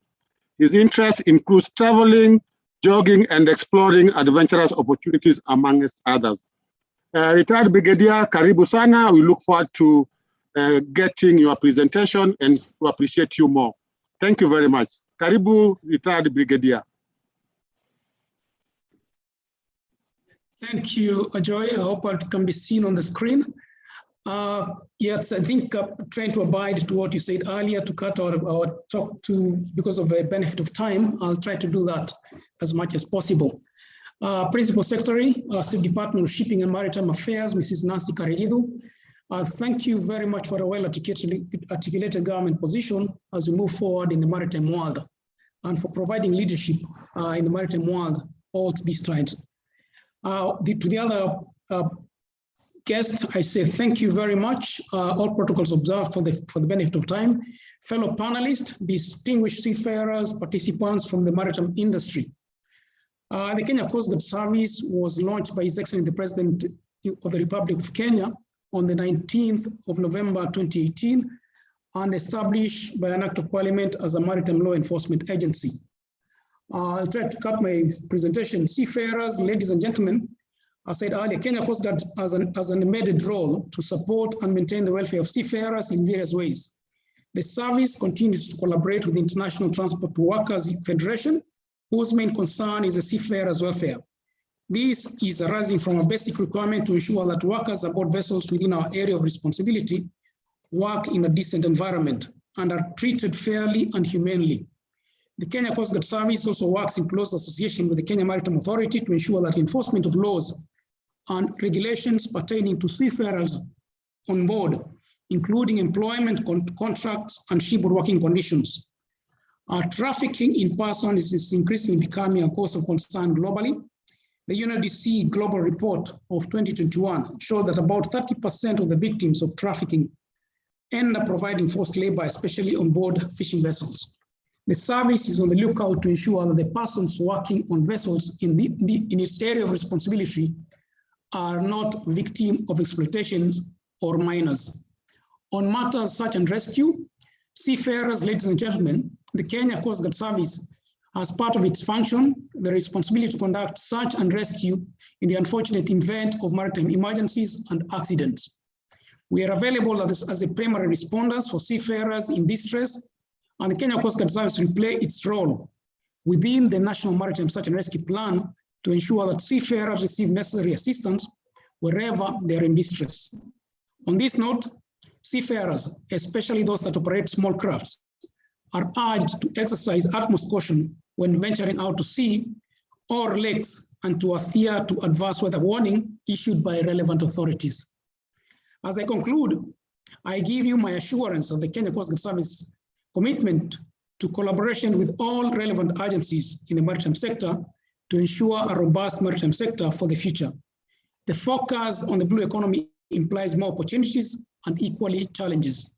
It is clear there will now be an increased need to move forward, noting the shift of greater integration of the global supply chain, digitalization, and standardization. Kenya has simplified this with the development of a single window system to simplify submission of the information required by the authorities and to facilitate and reduce administrative burden of ship data providers. Kenya Coast Guard Service has also access to the system and is committed to making use of this to ensure that no additional burden are bestowed on ships agents in facilitation or movement of seafarers. I salute seafarers' steadfast and resolve. And at KCGS, we continue to do our part for seafarers of today and the future. To fellow seafarers, I say, fair winds and following seas. Asanteni sana, and thank to you all for sailing with the Kenyan seafarers. Happy Seafarers Day. Asanteni sana. Thank you very much, retired Brigadier. Happy Seafarers Day to all of us. Well stated. A key point for me is I like that you're already working with the Federation of Workers, and that's important to ensure that their issues are addressed. I'm also excited about enforcement of laws. We are not in a jungle environment. Laws and orders must be abided to. So we appreciate your commitment in law enforcement. I love the search and rescue, very important. The best I've done on the sea is on the Suez Canal, where we had some leisure boat, and it's not exciting. When the winds are very strong, it's extremely scary. But what a thought to know that Coast Guard is there to help in the case of a challenge. We're also happy that you have reminded us to adhere to the weather warnings, and I think that's important. As much as you are there, you must also be able to take care of concerns regarding the changes in the weather. Well done, and we wish you all the best. We hope that the seafarers will remain at the heart of the Coast Guard. Congratulations, and we wish you every success. May I invite my co-host to invite the next panelist, kindly?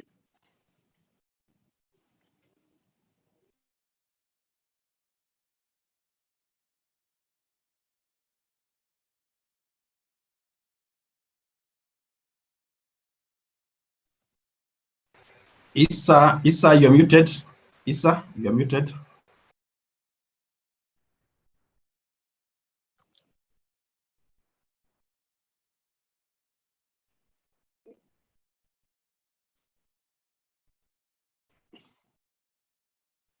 Sorry, we can't hear you. Monaulu, we can't hear you. Are you able to unmute?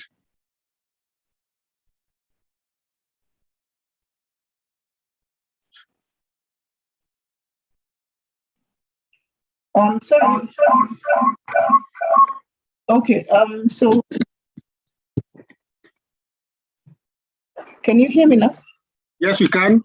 Please proceed.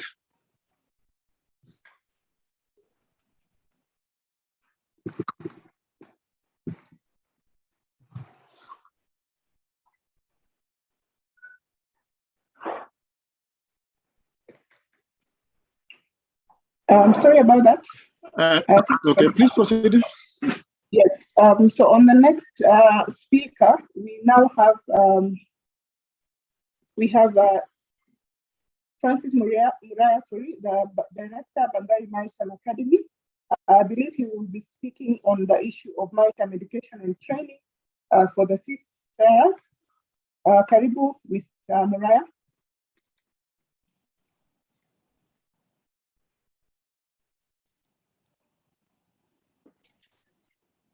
Thank you very much. The peers, the chairman of the board who are here, the moderators, the co-panelists, and the participants. It's my pleasure on behalf of Badari to participate in this very, very important day when we celebrate the seafarers. And why it is important is because the industry is the main consumer of the skills that we generate at Badari. I will take just a few minutes to bring out very fundamental issues that will speak to training of seafarers, and especially the role Badari is playing. And I want to say that the main objective of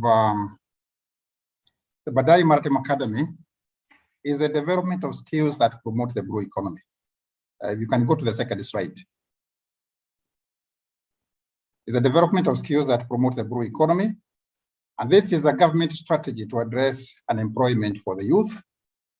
And of course, sustain employment for those seafarers who are already working. And I want to say that Badari has been on a serious business of doing a trainees analysis and is gearing to implement a course portfolio of about 100 skill areas. And very importantly is that the Academy is the first technical training institution to subject itself to the Kenya National Qualification Authority for an assessment of the quality of academic deliverance that is taking place. And already 22 of the courses are recognized. And therefore, the courses at Badari are not just national, but they're also internationally recognized through this very serious government agency. Of course, not with forgetting that we operate courses under TVETA. We operate courses under National Industrial Training Authority. We conduct courses under the National Transport and Safety Authority for port operations, especially the cargo lifting courses. And very important is that we are now able to obtain admission of students through the Kenya universities and colleges Central Placement Service. In the current drive, the placement service was able to give us 167 students in terms of marine engineers, nautical scientists to be coming from across the whole of the Republic. One of the main challenges that we face, as has been said, is the issues of sea time. And we appreciate what the State Department is doing. We now have the MOU with the CMSCGM. We have MOU with the College of Glasgow, City of Girls of Glasgow, Pioneer University, and even within our neighboring institutions here, the Coast National Polytechnic, we are working out on an MOU on how we share resources. Importantly is that we now have regular students, 438, pursuing the courses I've talked about, 323 of them males and 115 of them females. Since 2019, when the college was established, we have 2,077 Kenyans who have passed through the academy through the proficiency courses and other short courses. And we are gearing to have more through the partnership that we are talking about. In front of you on your screen are the pathways that the academy has adopted as a way of reaching out to every Kenyan who wishes to obtain a career in the maritime sector. Pathway one is the modular courses where we offer the diplomas and certificates for marine engineering, nautical science, maritime transport logistics. And of course, within that, what we are coming at now with the assistance of the European Union is to come up with what we refer to as conversion courses, where those who have done engineering, some who have done mechatronics, can be able to come to the academy and spend less time and be converted into marine engineers by just being trained on the specific areas and obtaining the required sea time. Pathway 2 is the employability courses, the STCW courses. We have just been offering very few, but I want to assure you that by January, the academy will be able to offer most of the courses that are making Kenyans travel out of this country. We have been able to source for equipment through the Kenya Maritime Authority and also through the Kenya government, through normal exchequer, and we'll be able now to deal with most of the challenges that Kenyans have faced in doing the liberation courses. We do have the Pathway 3, the port operation courses, the lifting courses I talked about, the terminal tractor, forklift, gantry crane, and many others. Those ones, we have over 50 courses, and all these are being launched.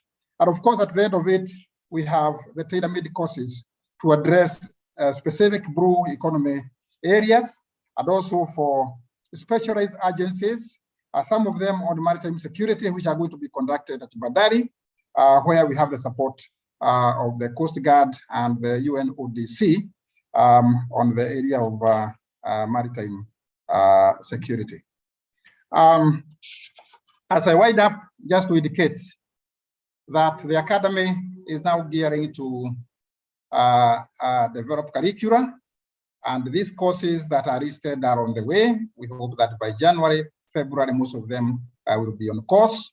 Commercial diving, the remaining STCW courses, fisheries known as artisanal fishing, which is not being done anywhere else in the Republic, courses on oil and gas, the global distress for maritime safety, the conversion courses that I've talked about, and the many other demand-driven courses that we are talking about for the specialized agencies. And very, very importantly is to say that the Academy recognizes the very serious challenge in terms of the training skills.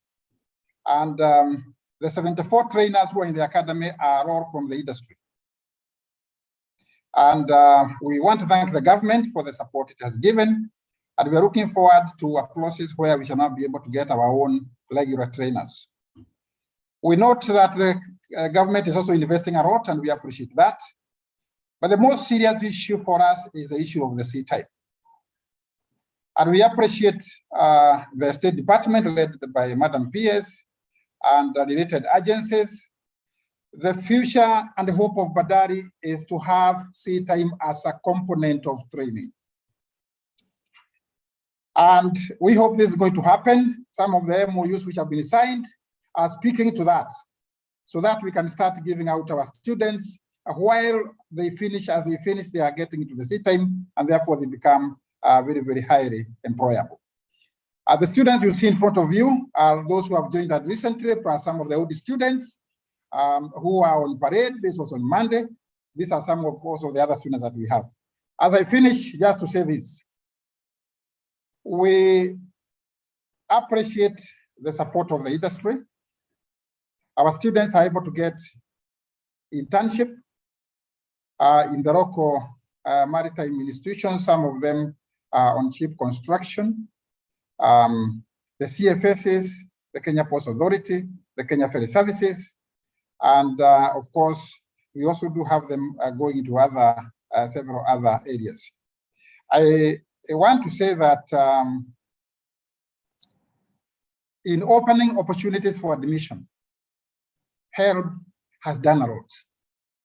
HELB, through the support of the Kenya Maritime Authority, the funds given for bursaries and loans have opened opportunities for our students, and we are very, very appreciative. And we expect the number of students to go up, and that's why we are developing collaboration with other institutions, even out of the country, so that those courses we are not able to offer the students can be able to access, or other Kenyans can be able to access.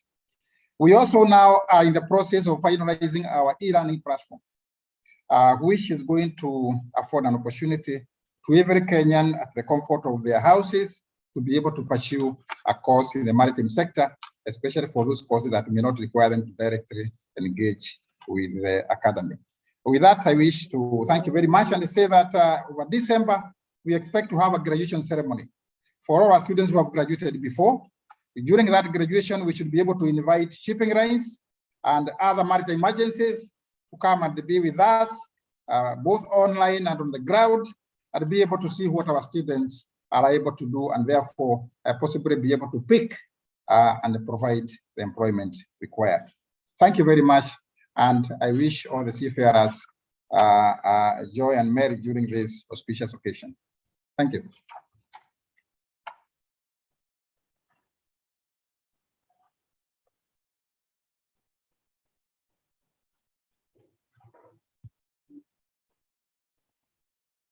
We can't hear you, Monaulo.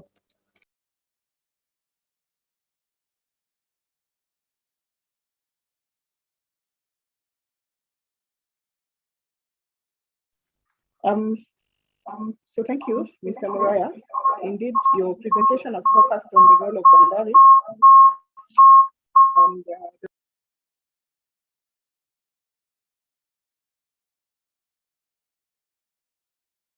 You have gone mute again.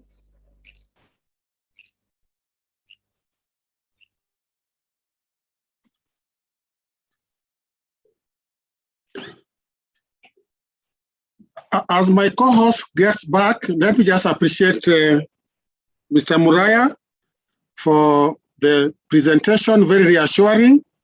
I think he's got a big ask, and his ask is more sea time for the students.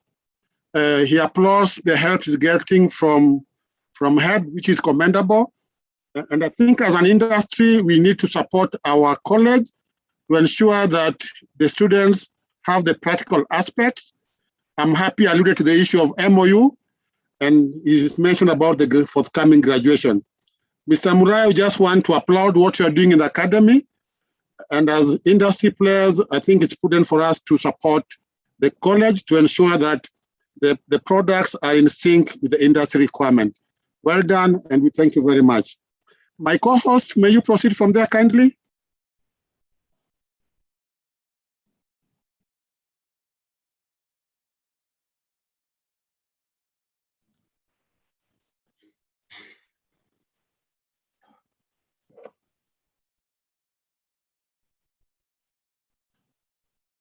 Madam Monaulu looks like you have a challenge with your audio. Can you hear me now? Yes. Yes, so sorry about that. So we have the next panelist who will be speaking on the next topic, which is Kentrade. It is my pleasure to introduce Mr. Ngarama, Director Trade Facilitation.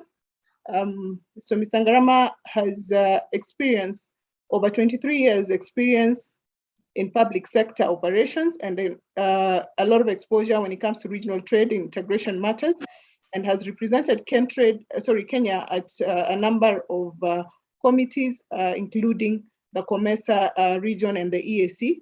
He currently chairs the Transparency and Information Subcommittee of the NTFC, that is the National Trade Facilitation Committee. The theme for the Kentrade presentation is in line with the digitization and innovation and how it affects the seafarers, or the future of seafarers and the industry when it comes to digitization. Karibu, Mr. Ngarama.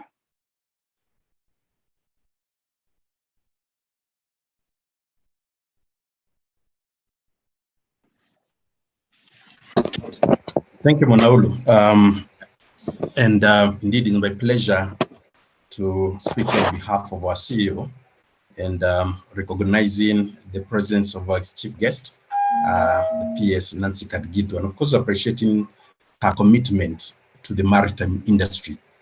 She never fails to be available in all discussions that lead to this sector, and even, in fact, even when we did launch the maritime single window recently, we were glad that she graced our occasion. Of course, recognizing all the other panelists and recognizing the seafarers on this very auspicious occasion of recognizing the role that they play When I look at the story of the seafarers, you almost map these at times to the long distance truck drivers. Some of these guys who have to be away from home for almost 2-3 months. The only beauty is that probably there's internet coverage where they are, and therefore they're able to communicate with their families. It's a sad story, of course, listening to what McKenna was saying. We have seafarers who are in our jails and our prisons for 7 months. We have abandoned ships in our land, on our seafronts, and I think it's our obligation, especially on this day, to see how best we can assist, these people that we are, observing or recognizing today. Kentrade is a government agency, and we are under the National Treasury, and our key mandate is actually to digitize.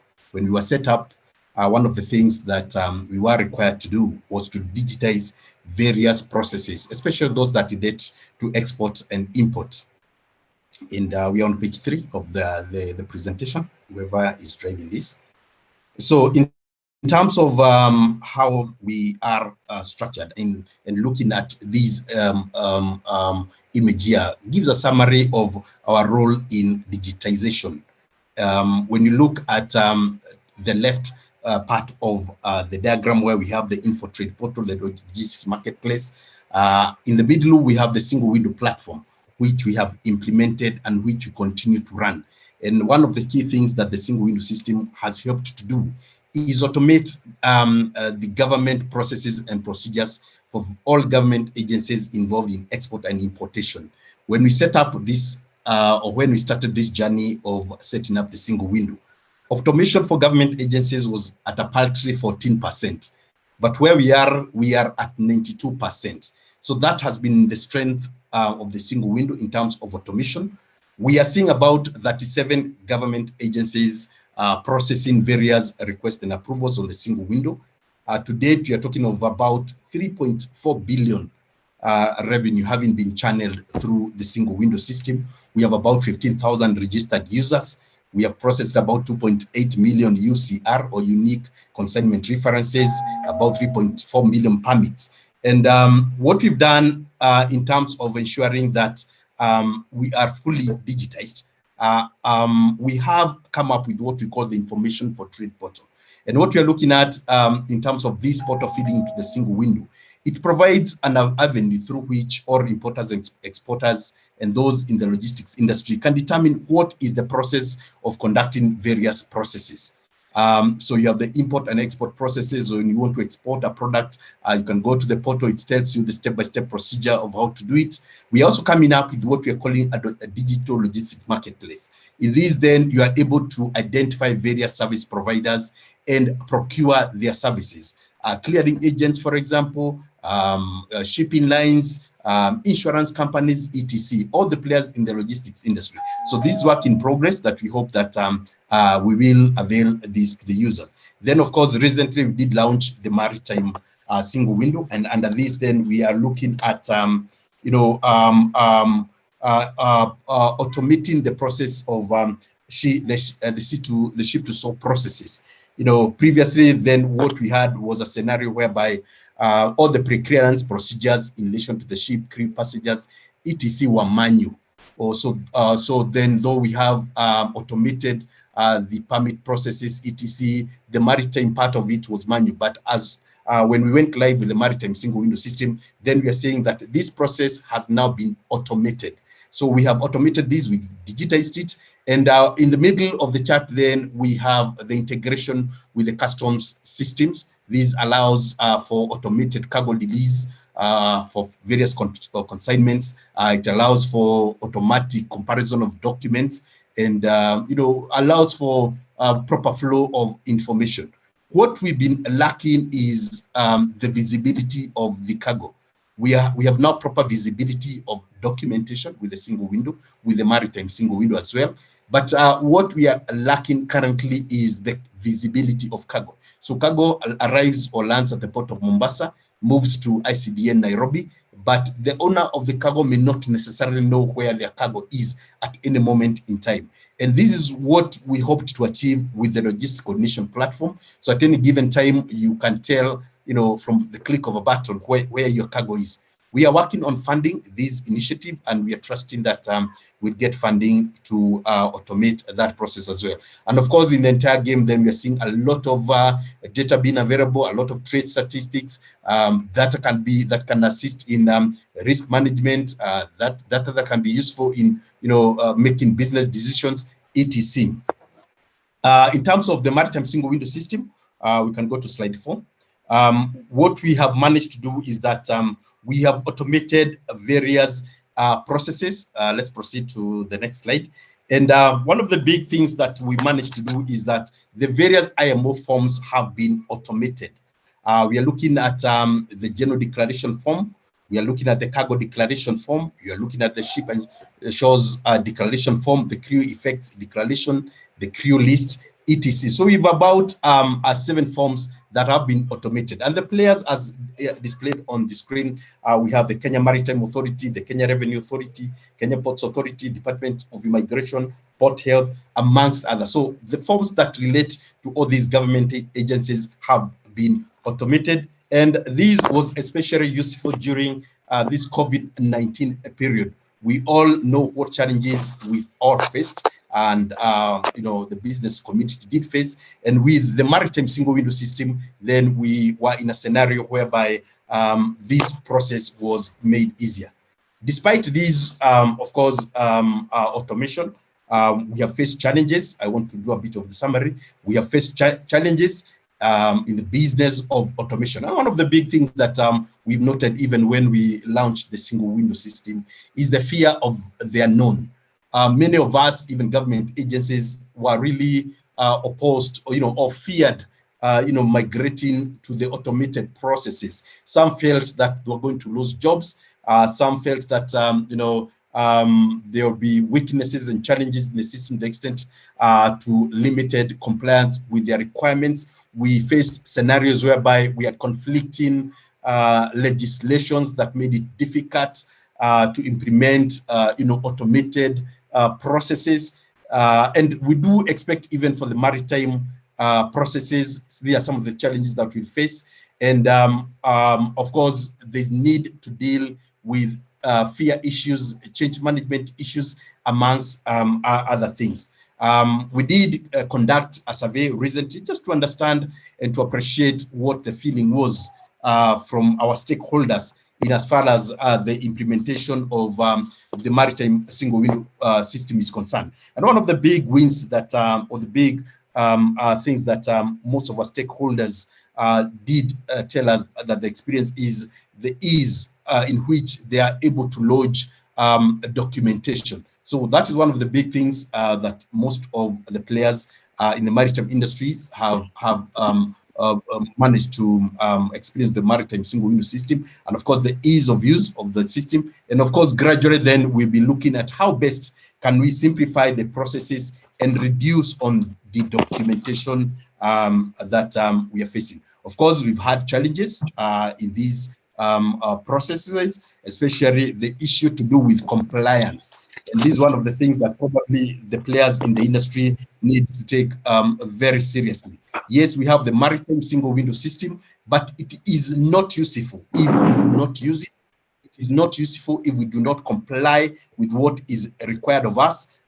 We have noted that some of our government agencies still have challenges in approving various requests on the maritime single window, and our prayer is that we work on ensuring that we do comply with this particular innovation. Of course, the single window system has provided an opportunity for even the shipping lines to comply with various commitments under the IMO 2030, including the sulfur 2020 requirement. And one of the things that the single window system is able to, or rather the maritime single window system is able to do, is flag out instances of when we do not comply with this. And of course, then it helps in terms of compliance. We can move to the next page. Of course, in terms of big wins related to digitization, of course, we see that with digitization, we are finding ourselves in a scenario whereby, we can easily analyze business trends and customer needs in order to offer competitive trade. We can improve cargo visibility. Of course, the issue of compliance is improved, and of course, it brings down compliance changes. Of course, for the players in the industry, our hope is that you won't fall prey to fear. We hope that one day we'll get to a scenario whereby we've digitized to an extent that even a ship, can, move from point A to B without necessarily, having human beings inside it. We're looking at autonomous ships and drones in the age of, robotics, etc. So we hope that one day we'll get there. But of course, even as we move forward, there are things that we need to ensure that we do, especially for our seafarers. How do we prepare ourselves to the improvements or to the digitization that is taking place? There's need, of course, to ensure that we are abreast with technology. VSAT infrastructure should be in place. Maritime broadband is be affordable. I know as at the beginning of the presentation, we note that from John Omingo, there are major challenges when it comes to network failures at sea. Of course, this has to be addressed. Somehow we need to deal with these problems. Of course, there are risks in terms of cybersecurity, but of course, we've made a lot of progress in dealing with cybersecurity. So in terms of preparing ourselves, what do we need to do? The next slide. What are the opportunities that we have? Of course, the big thing, and I'm glad that the Bandari College is working on their curriculum. This has to do with ensuring that all the seafarers and the players in the industry are trained adequately to be able to take advantage of the new technology. They have skills that will allow them, to take advantage of the automation process that is going on. One of the big challenges we faced over the years is, of course, resources in terms of, for example, yes, people are probably not tooled. They also don't have equipment, because I noted even for the maritime single window, we have government agencies that do not have adequate number of staff to approve, some of the submissions that are lodged in the e-maritime. So for government agencies and even for the other players, we need to ensure that we are properly tooled. We properly have equipment that will allow us to make use of the technology that is available to us. And of course, looking at what we are seeing in the screen, we are still looking at a shortfall in the resource, the human resource that we do require to take advantage of these particular advancements. So really, for Trade is to call on all of us to prepare ourselves for the movement towards more technology uptake, build capacity, human resource, invest more in technology, invest more in equipment, so that we're able to take advantage of technology. So much for that. Just to thank all of us for being available for this very important day, and of course wishing all the seafarers a happy World Maritime Day. So thank you so much.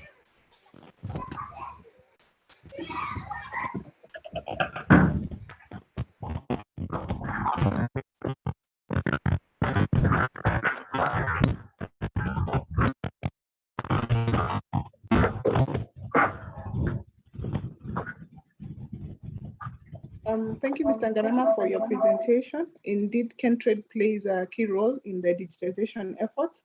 We've learned about the efforts that we have been partaking in, basically to automate the ship-to-shore clearance process that makes up most of the documentation part when it comes to the masters, just trying to fill out a lot of the file forms, which we have digitized for the players, that is the immigration, port health, APA, KRA, and so on.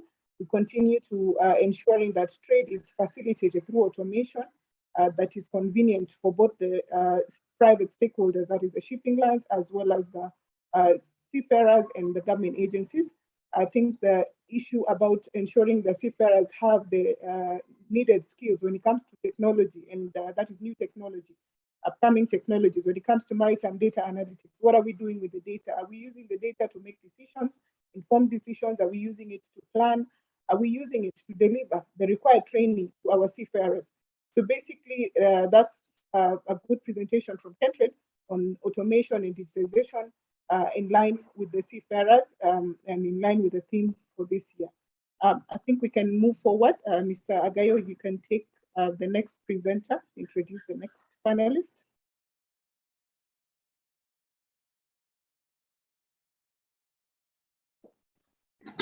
Thank you very much, Madam Aisha. Thank you for the contributions. It's my pleasure to invite Mr. Martin Karani. Mr. Karani is the Group Chief Executive, Express Shipping and Logistics. He holds a master's degree in Business Administration Strategic from Moore University, and he has more than 10 years experience in maritime sector. He's a member of the Finance Subcommittee of Kenya Ships Agents. I'd be happy to hear his observation about the relationship between the shipping lines and the seafarers. I'd also like him to respond on the request for more sea time by Mr. Bandari College Director, Mr. Muraya. He talked about opportunities for sea time. And I'd like you to possibly tell us about the opportunity, maybe tell us about the trends, what you should expect going forward, and what opportunities exist for Kenya. Welcome, Mr. Karani, and we appreciate the work your shipping line is doing in the region. Karibu sana. Martin, please proceed. Thank you.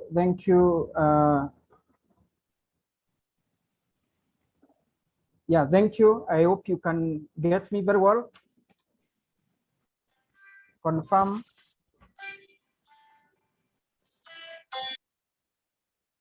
Okay, thank you. I would like to appreciate the presence of Madam PS Nancy Karigidu, the directors present, all the stakeholders, panelists, and also the seafarers we have today. Indeed, it's a good day to celebrate World Maritime Day and to appreciate the work that our seamen do in a day-to-day. And basically, from our sector is that we interact with seafarers almost every other day, being shipping lines, shipping agents. We interact them in terms of crew change, provisions, etc. So with that, you will allow me to make a few remarks.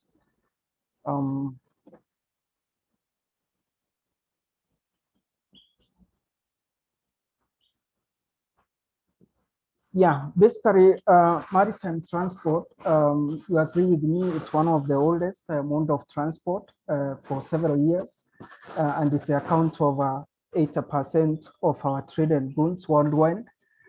Today, we see mixed nationalities who travel around the world from various backgrounds, socioeconomic, and this gives them a platform to engage and share between themselves so as to acknowledge in terms of management of things at the sea.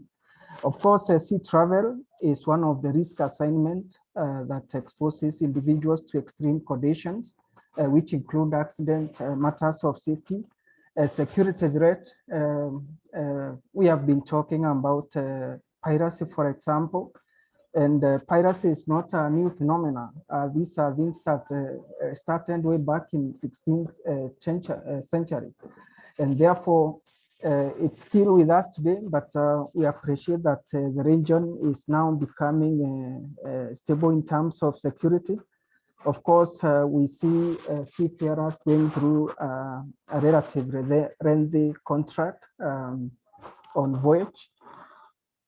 In terms of the challenges that we see from the shipping lines and that need to be addressed, one is about the social health challenges, and someone talked about this. And I appreciate the fact that Madam PS indicated that they are creating a medical facility. The aspect of rent the contract, these people being away from their families, it's not a joke.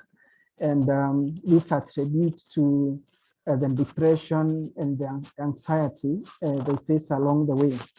Of course, there is lack of consistent and reliable back-to-back communication, downtimes in terms of connectivity. Betty McKenna talked about abandonment at sea, and this is a reality. We see uncommitted employers where seamen are abandoned, and therefore it's important to look into these things from government, KMA, so that to ensure that our seamen are taken care of and be able to arrest non-compliance vessel owners and the vessels, of course, occurring Mombasa and in the region. Of course, we have a culture mix, which brings about sometimes language barriers, and Maritime Academy should also be looking into this so that they can also introduce some trainings relating to common languages from common countries, especially where we see seafarers coming from, to create an enabling environment where they are able to engage and be able to work in any environment and various vessels. Of course, there is the aspect of general condition on board, issues to do with accommodation, etc., and then need for compensation. And in this case, where developing of various policies will be very important. We see a progress in terms of effort being done in terms of advocacy. We appreciate what IFT and ILO are doing to make sure that seafarers protection, fair and balanced competition conditions are improved. Of course, we have avenues for maritime social dialogue and social support. Then the issue of support backup, this has been seen in the recent past whenever we have any issues at deep sea, we can always have, or rather we have witnessed quite some backups. Communication infrastructure, this has been enhanced. My last, or rather the last panelist talked about digitalization. Again, these enable us to ensure that communication and synchronization of various players in the market are well connected.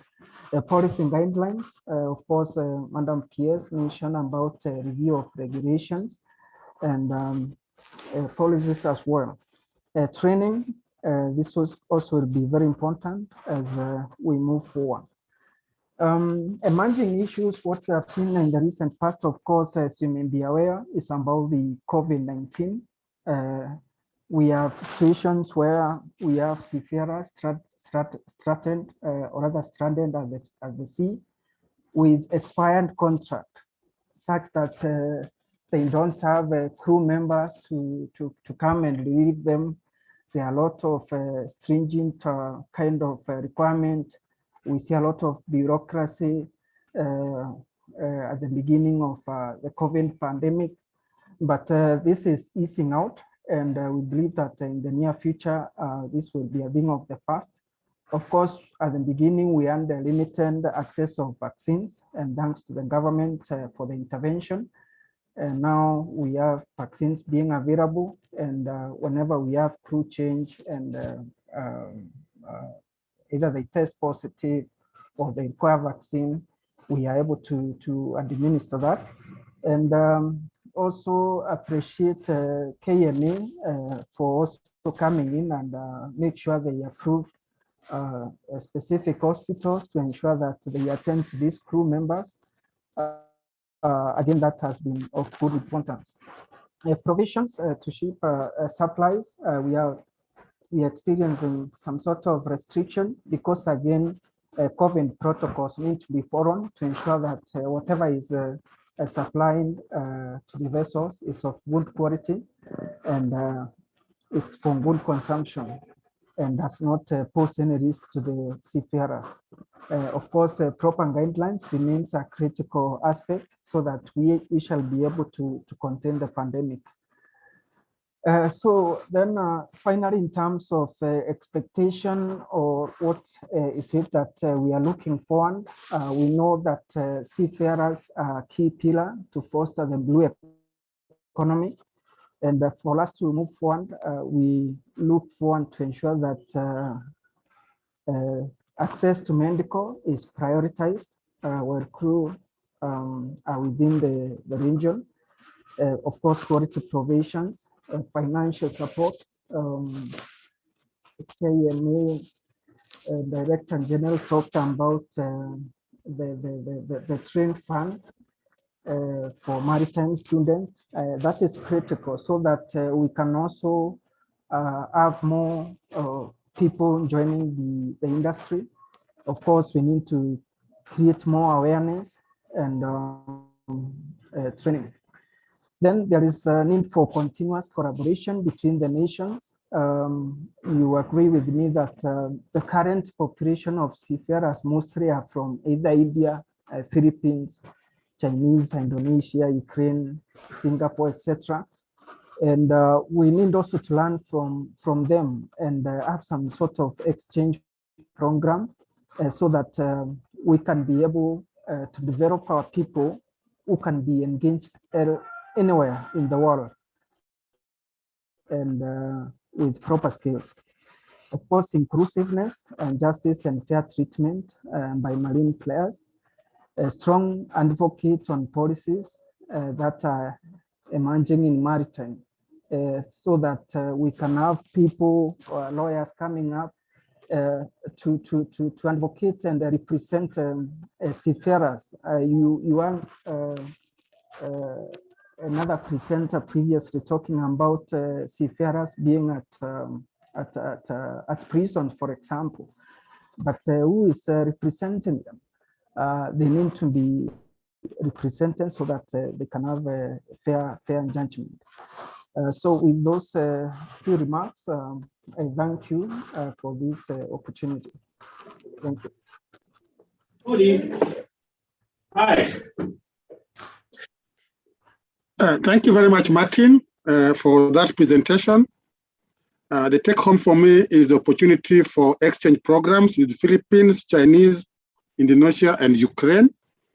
And I think that is something that we need to explore as a country to get some best lessons that can also enable us to benefit from those opportunities.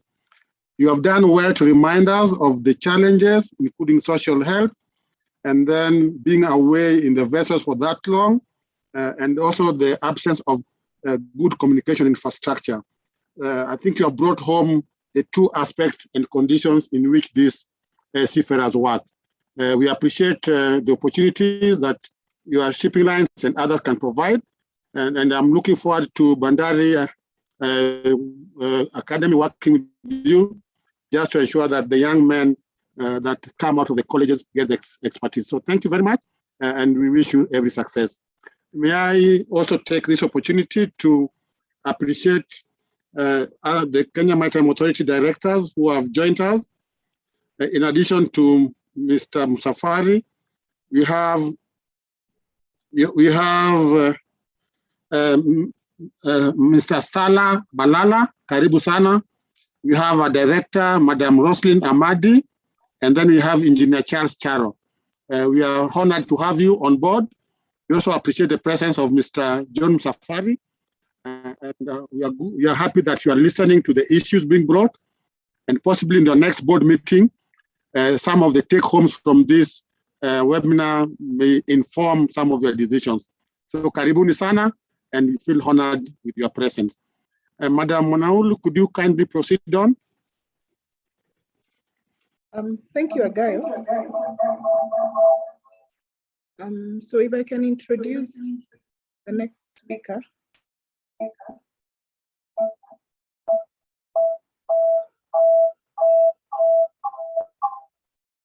So next we have Fiona Mbandi, who is the chairperson for the Association of Women in Maritime East and Southern Africa, the Kenyan chapter. Fiona is an educationist, a maritime expert, and a change management practitioner that currently works with the Kenya Ports Authority. and she has been assisting the staff when it comes to development of changes, adoption, basically with over 20 years experience. Fiona also works for WIMESA as the chairperson, and the main mandate of WIMESA is ensuring that women in the maritime sector are well represented to reach their potential in terms of management, as well as representation in various aspects of the sector. The main program for WIMESA is mentoring, that is under the mentorship committee. And they do a lot of work when it comes to reaching out to a number of stakeholders, the students, and basically the general public, to just ensure that women are well represented and they join the maritime sector. Fiona is also the vice chairperson of the Association of Ports and Harbors Forum for the Africa region, the Women Forum. She's a trained science teacher and a business marketing graduate, as well as an alumni of the World Maritime University, Sweden, specializing in maritime education and training. It is my honor to welcome Fiona, who is my chairperson. I'm also a proud member of WIMESA. Karibu sana, Madam Fiona.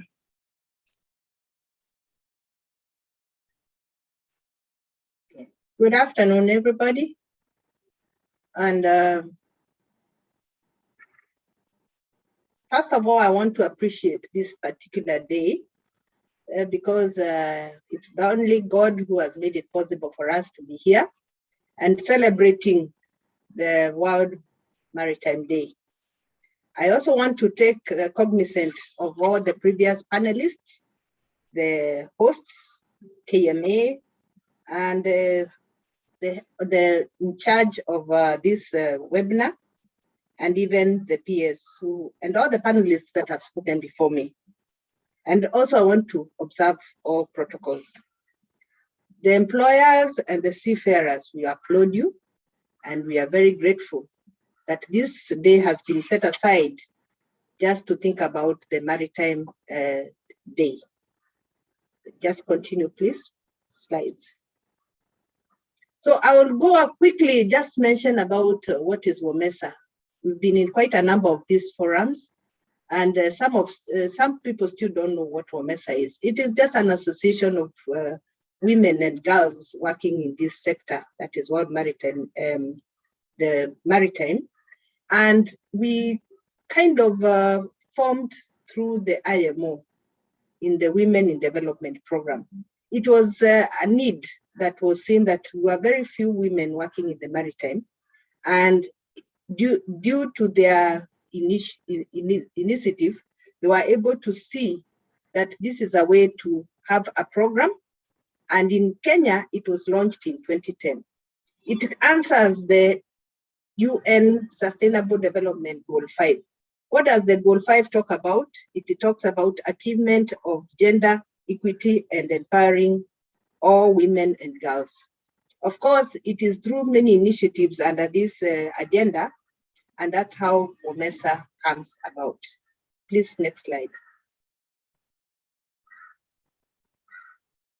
We have 6 objectives that we run our organization. First of all, I want to let you know that our organization is voluntary. All the people who are in the association work in different sectors of the maritime. I will let you know some of our members are in IMO, others are in the regional bodies like ITF. We have people in the government agencies. We have academia, we have students in colleges.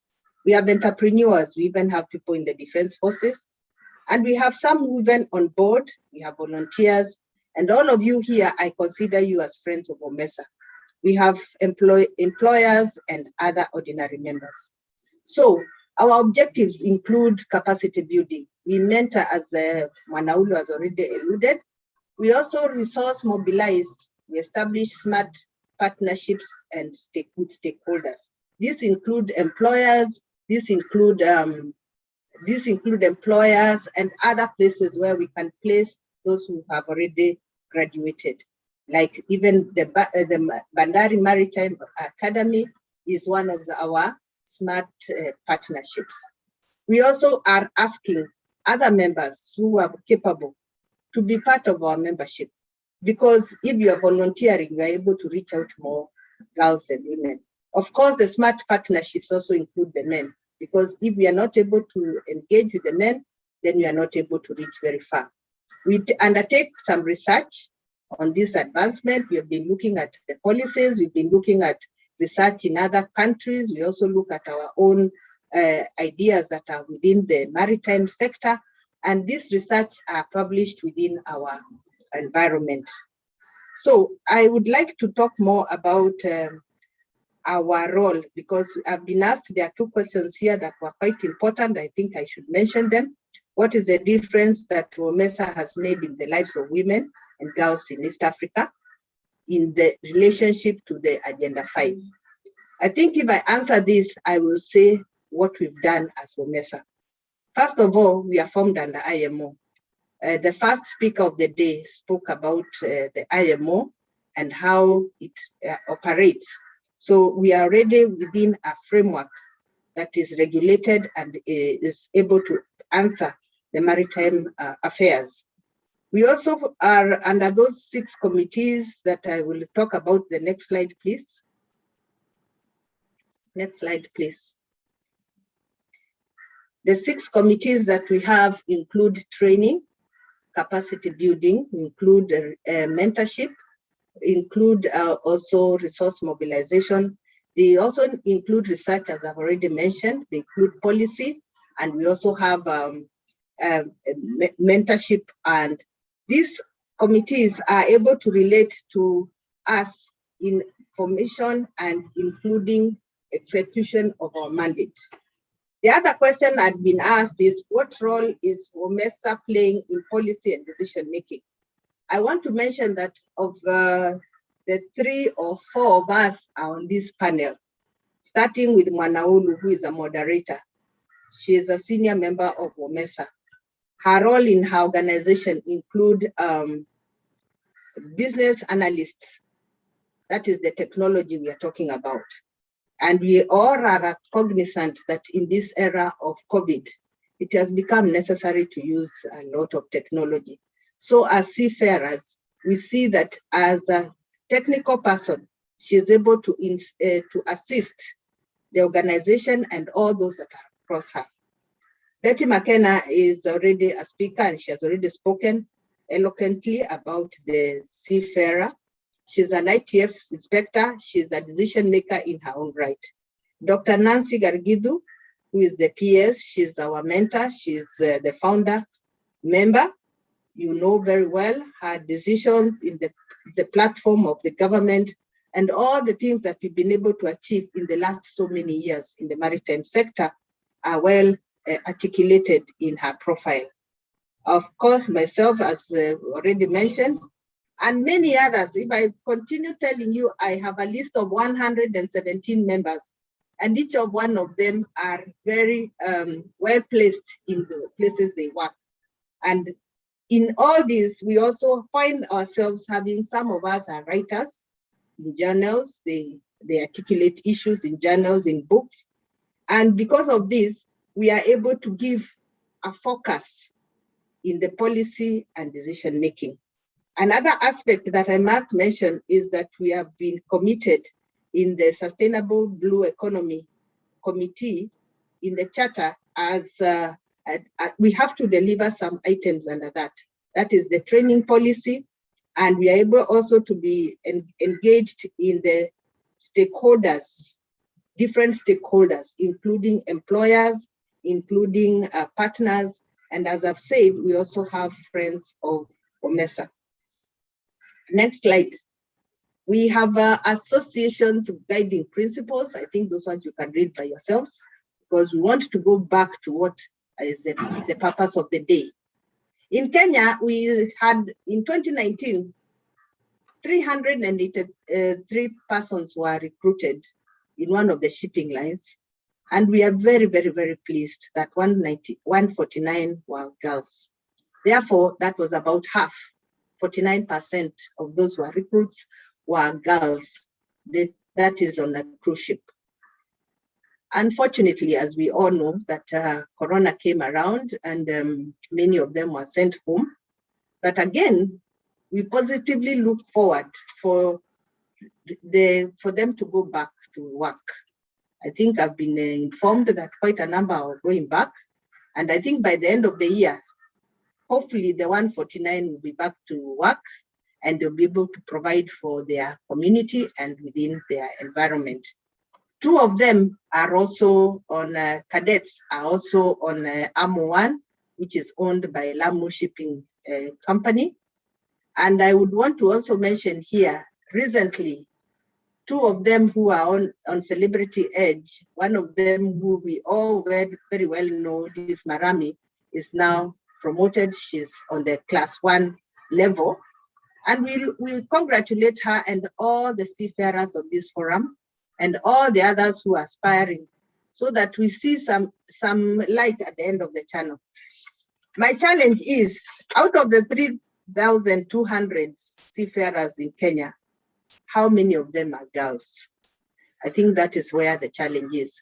And all the people who've spoken before me have talked about sea time, have talked about training, have talked about opportunities. So if there is no enough sea time, they'll be discouraged. And remember, I think the previous speaker has already mentioned about culture, restrictions, and such. These are very easily to play if there's not enough sea time. So if I'm talking about only about 4 or 5 girls who are cadets on the sea time now, out of the 3,200, you can see this big disparity. However, we want to applaud the government for having worked very hard to get these girls on sea, and we continue mentoring them as WOMESA on areas that are now very, very valid.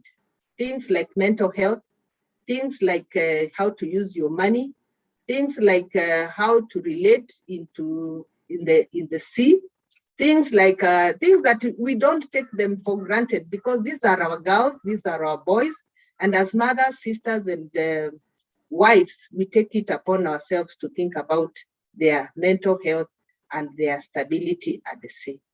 Next slide, please. Some of these are girls that I've already mentioned. Celebrity cruises, somebody's working at the cruise, and they were very excited, by the way, when they started going to the sea. They were excited, we were also excited, because as a cruise is also exciting because it's a hotel on the sea. Continue, please. These are others. We have our Coast Guard. I am sure you know her. She's always cruising on the boat, and she's a coxswain on the boat. And we have others who also are working in technical areas. On our website today, we have quite a number of girls we have celebrated. Those who are doing technical work like technicians and so forth in SECO and in other places, Kenya Ports Authority, in KMA, and all the places that are having employed girls at the Maritime. Next, please. Next slide, please. I'm not able to do it. Okay, so as I finish my slides, I wanted to mention something about how the industry supports WOMESA. We want the industry to support WOMESA by partnerships. We've been going out to the girls and to the schools. Now we are changing tact. We now want to go to the stakeholders, the employers. If the girls and the boys are able to finish school, are they able to get employment? So we are changing tact. Please, when we knock to your door, don't close out on us. We want to find out, is there a possibility for these girls and boys to be enrolled? We also looking at capacity building and research, which I've already mentioned through the committees. And we would wish a full implementation of MLC 2006 amended. And WOMESA also does mentorship, it does advocacy. Like being on this platform is actually advocacy. We do research, and we would want, finally, and I would really wish to celebrate this particular day.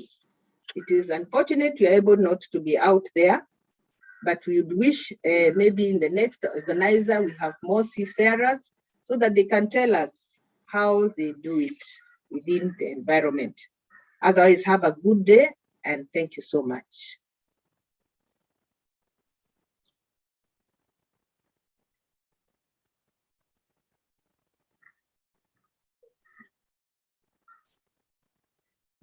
Thank you, Fiona, for flying the meta flag. Indeed,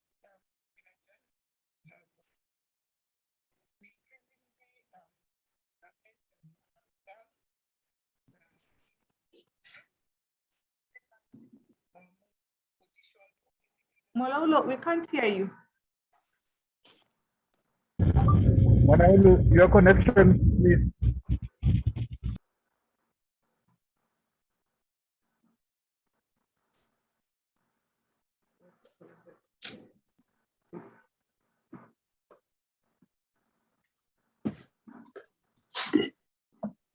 Agayo, you can take over. Sorry, as I sort out my video and audio. Thank you very much, Fiona. We appreciate what WOMESA is doing. I commend the opportunities. We have seen some interesting photos of the girls in action.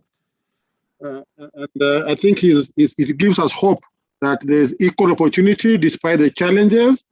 I'm also happy to hear the excitement the girls had on their sales. And I think it's just prudent for all of us to present the girls with opportunities so that WOMESA may also excel in the undertaking. Friends, ladies and gentlemen, we are concerned by time, but it's interesting to listen to the panelists. Very helpful and useful information as we celebrate the Seafarers. Allow me now to invite Reverend Moses Muli. Reverend Muli is the chaplain for Mission to Seafarers Kenya. And we just like to hear his aspect on spirituality, the mental challenges, what he does, what are some of the undocumented experiences he's had with the seafarers, and honestly, what does he think about our interventions as a country? We have just seen his profile. He's an ordained Anglican priest. We congratulate you, 15 years experience. He's also an administrator for the Kenya Seafarers Welfare Board. Interesting stuff. He has a master's degree. Sorry, he's currently pursuing a master's degree in business administration at Mount Kenya University. We applaud the work you're doing, Reverend. And Maritime and business administration. Thanks for the Maritime. Thanks for the direction. He's currently pursuing a master's degree in business administration. His role as a chaplain is to support spirituality and physical needs of seafarers visiting the port of Mombasa.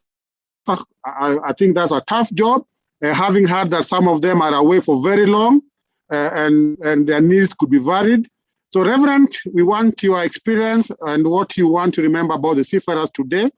We invite your presentation and applaud the work you're already doing. Karibu sana, Reverend.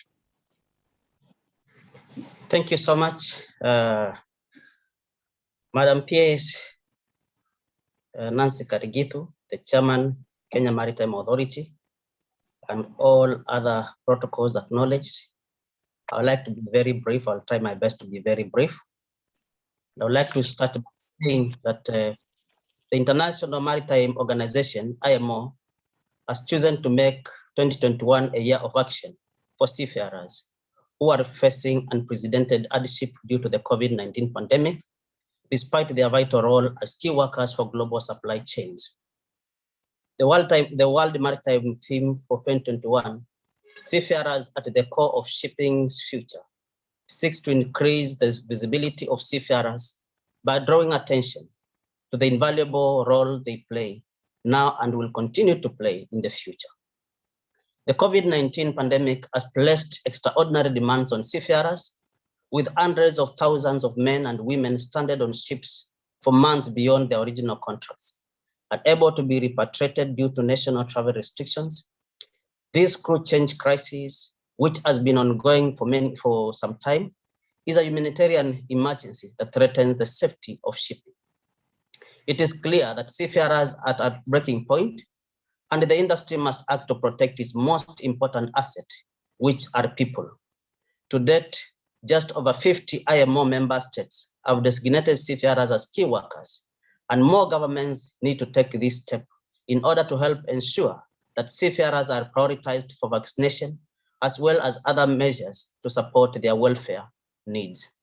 Seafarers also need to be prioritized in other ways beyond the pandemic, ranging from the risk to their lives and well-being from the piracy threat through to providing training and qualification for seafarers to help support safety on board and to meet the challenges and opportunities facing for future seafarers workforce. Mental health implications of COVID-19 has been particularly significant, and solutions revolve around calls for better connectivity, which Mission to Seafarers has been addressing on an initial digital level with the remote chat-to-chaplain service, and also offering or providing free Wi-Fi on board ships. However, this does not take away from the importance of the industry needing to recognize the support they need to provide where possible. From improved layup locations and Wi-Fi provision where possible to ensure maximum support during these challenging times. While we know the digital chaplaincy will never replace the major benefits to face-to-face interaction with seafarers, it does mean that we will be able to make our service more widely available to seafarers and provide support around the world anytime, day or night.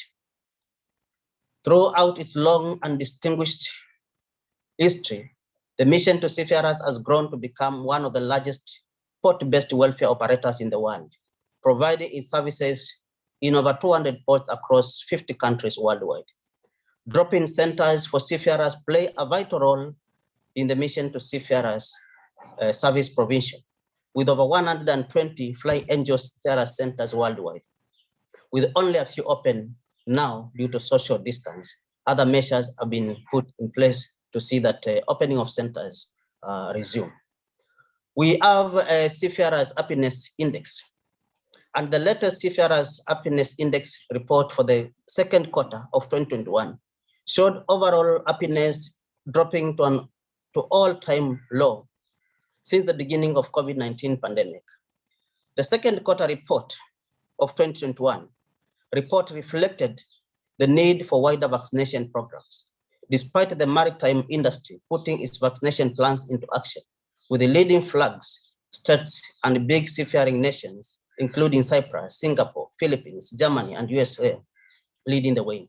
However, with happiness level down below 5.99 out of 10, it is time the industry ramp up international progress. Many governments took the initiative to curb the spread of COVID-19, which adversely affected the seafarers. And some of these measures that were taken by the government are denial of ship shoppers, and also the issue that I've talked about of closure of borders. And the Mission to Seafarers has been supporting the seafarers stranded in many ports around the world. We have supported the seafarers stranded in Panama. We have provided food for them, and they were not able to sign off for over 17 months on board. Right now, the Mission to Seafarers is supporting seafarers stranded in Fiji and South Korea, and we are still looking after a large number of seafarers from the island of Kiribati who have been unable to go home because of closure of borders. What can be done to alleviate these sufferings of seafarers? We request that the government, many governments, to recognize seafarers as key workers. We also ask the government to facilitate shoppers. It is right now a big concern in our port here that shoppers to be allowed for seafarers to come out. We also call upon other players like the ship's agents to provide Wi-Fi on board so that seafarers are able to connect with their families back at home. Then also we request support of a port welfare committee. We have a port welfare committee in Mombasa that was established in 2018 in accordance with Maritime Labor Convention, and it brings together all maritime stakeholders that deal with seafarers' welfare. And we ask the government and the Kenya Maritime Authority to support this, because that is where seafarers' welfare issues are discussed. and we get a solution to help them. So with these few remarks, I want to thank the Kenya Maritime Authority, Madam PS, and everyone else for the great work we are doing to improve the welfare of seafarers. And I wish you all a happy World Maritime Day 2021. Thank you.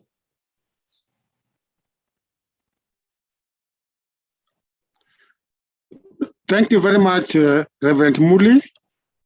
We just appreciate the work you are doing. I thought you were just limited to spiritual matters, but listening to your presentation, we realize you also provide food, and you have a big ask to Kenya Maritime Authority to support the port welfare committee so that they're able to address the concerns of the seafarers, and also for government to recognize the importance of the seafarers.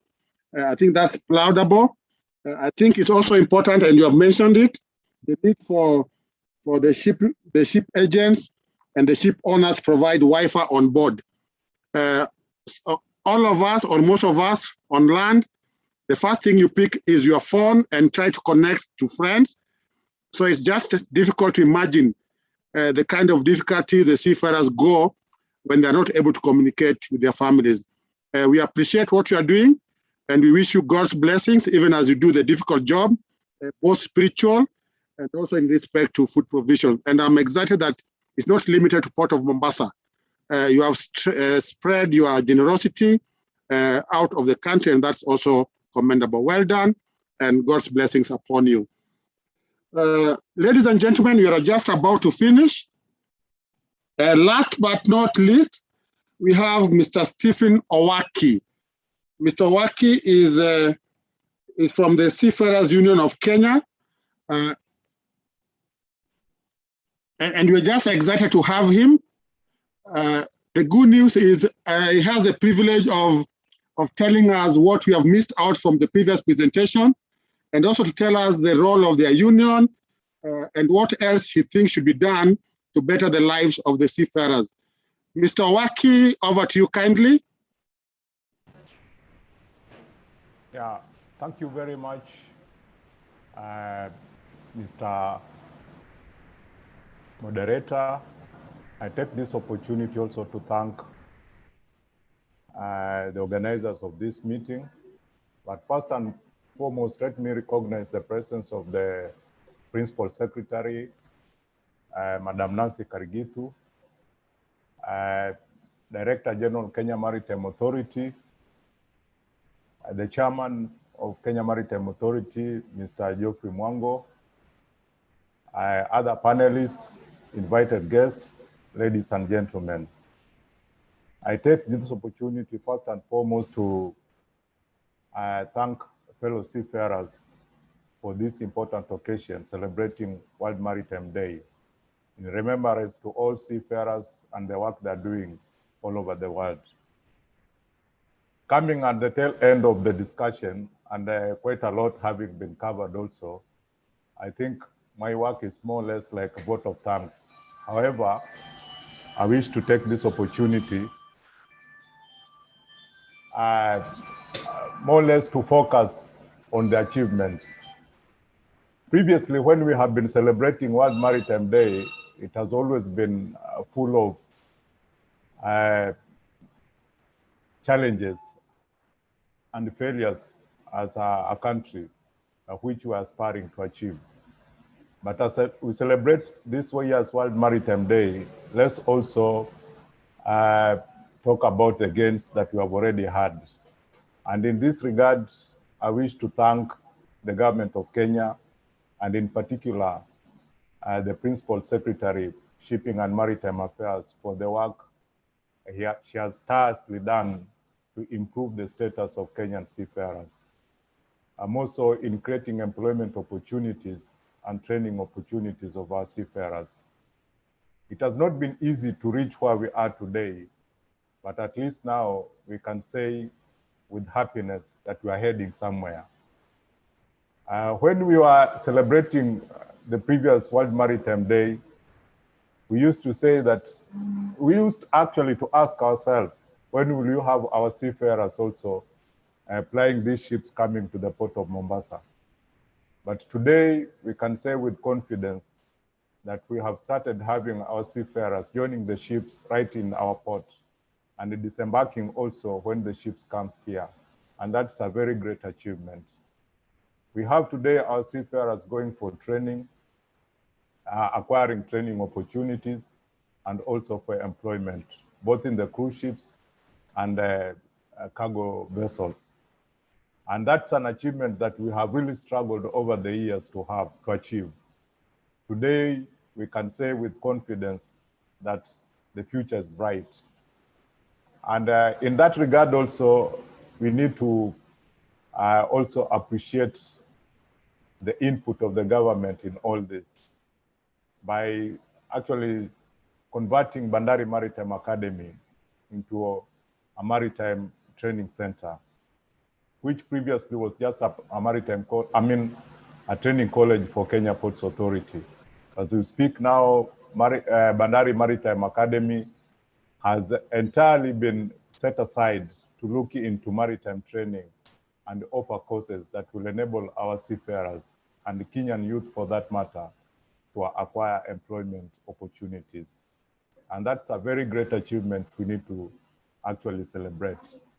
We also, I also need to say that as seafarers, we need to work very closely with the other stakeholders in the industry to make sure that the gains that we have today, we consolidate them and make them to be there for years to come. Because we have to remember that Kenya is a country, many years back, it used to be a great maritime nation. But along the way, due to some reasons I can't tell, that achievement got lost and we started struggling along the way. So this time around, having learned from the previous lessons, from the previous experience, we need to make sure that what we got today, we consolidate it and build on it to make sure that generations and generations to come will also benefit. We don't want a situation whereby today we are talking of maritime, Mediterranean shipping companies and other shipping companies coming to recruit Kenyans, only again to waste on the opportunity and later on say we don't have employment opportunities for our seafarers. I want to say that currently we have very close relationships with our stakeholders and particularly the Maritime Administration, which has been very supportive when it comes to issues of seafarers. We also want to thank the government for the efforts it has done to create employment opportunities for seafarers. And other areas that they are doing, like creation of wage council, which is going to look into salaries for seafarers. For many years, in fact, the first time in the history of Kenya, for the first time we are going to have a wage council that is going to develop wages for seafarers. And this has been something like a thorn in the flesh because we have been talking of our seafarers being discriminated when it comes to payment. But for now, once we have the wage council in place, it will be a legislation that each and every employer will have to consider when giving remuneration to our seafarers. It also look into contracts that are being signed by seafarers because in the previous occasions we have had actually defective contracts, which is a one-page contract that only says when you are recruited, when you'll end the contract, and probably what you are being paid. It does not even capture issues like in case of death, how you need to be compensated, in case of accidents, and many other important issues like social security for the seafarers. So we are saying that this time around, we seriously need to look into all that so that by the end of it all, we have shifted actually the ball game to another level. And I think working together with the other stakeholders, we are going to achieve that. We are also saying that currently the government has a goodwill to develop the maritime industry. Because with the coming of the blue economy, we have seen the government focusing a lot of attention in the maritime industry. And with that, we hope that given time, a lot of things are going to be done. So it's upon us as the stakeholders in the maritime industry to work together to make sure that we achieve all that we have been aspiring to have. And finally, I wish our seafarers today a happy World Maritime Day, and I look forward for better opportunities to come. Thank you very much. Thank you very much, Mr. Waki. Very encouraging. You have lifted most of our spirits, and I totally agree with you that sometimes it's good to look at the bright side of the life, and there are many blessings we can count. I appreciate the challenge of the need for the Wage Council to ensure there's no discrimination against the Kenyans, the seafarers. And I also want to appreciate your understanding of the sector. I think the other area or contribution I'd like to make in terms of contracts, and I must say I'm not an expert in this area, but just thinking off the head, possibly you need some draft templates of contracts so that it can also help the seafarers when negotiating their terms and conditions. Well done, and I appreciate even your understanding about the blue economy. Thank you for reminding us that there's goodwill from government, and I think that's all good for us as a country. So, ladies and gentlemen, let's also look at the achievements, and quite understandingly from our friend Mr. Owaki, there are quite a number of achievements that we can celebrate. We have not crossed the bridge yet, but we see a lot of good light at the end of the tunnel. So I just want to appreciate all the panelists. I want to appreciate the participants. I'm seeing the numbers going down, but we are still very well represented. Allow us, ladies and gentlemen, through my co-host, to invite a few questions from the present participants, so that they also feel part of the celebration. My co-host, Manaulu, will take 3 questions, and she'll guide us on how to go about it. I just want to appreciate all the panelists for their helpful intuition and recommendations, and also for the questions you have asked. And it's my hope that a summary of the presentations of the issues will be generated and we'll be able to engage further. Madam Manauli, kindly take it over. Thank you, Guy. So for the questions, we have received some questions from some participants. The first question I would like to okay, is a question that asks about what is the role of the IMO in Kenya. So basically, what we do and the industry of the seafaring. Captain Muli?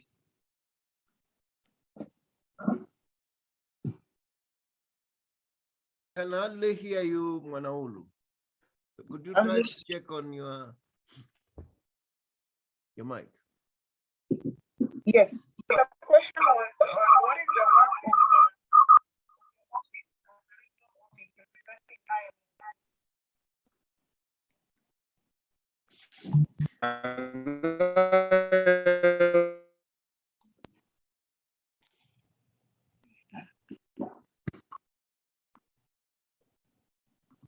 If I may step in for my co-host, Captain Muli, would you kindly let us know what's the role of IMO representative office in Kenya, and what benefits do we gain as a country? As my co-host looked into her connection, kindly, Captain. We seem to be having challenges. I don't know whether other people are getting her. Mr. Omingo, I've just stepped in and asked Captain Muli to tell us about the role of IMO office in Kenya or in the region. Thank you very much, the moderator. Yes, as I said, the IMO office based in Nairobi oversees 24 countries in the Eastern and Southern African region. Now, IMO is organized into divisions. You have the Maritime Safety Division, Maritime Environmental Protection Division, and we have the Technical Cooperation Division, which I report to. Now, the Nairobi office is part of the Regional Presence Office scheme. And what we do, if you don't mind, you can put on my camera, the moderator, or the hosts. Okay, thank you. Thank you for that. So what I was saying is that the Technical Cooperation Division assists developing countries to build the capacity necessary to implement the IMO conventions, which a country has ratified. Now, this comes through one of the programs we call the Integrated Technical Cooperation. And this program looks at activities which are funded from the IMO to the region. And what we do, like, for example, myself in the office, we look at the needs of the region. And I want to say IMO is global. And the needs of a particular region, even a country, can be different from the others. So this is what we look at, because we work closely with the regional countries, especially in Kenya, to find out what they may need and what kind of assistance can be extended. And basically what we focus on is more on capacity building. I would say currently, one of the needs we identified in the region is the issue of assessment and examination process in the region.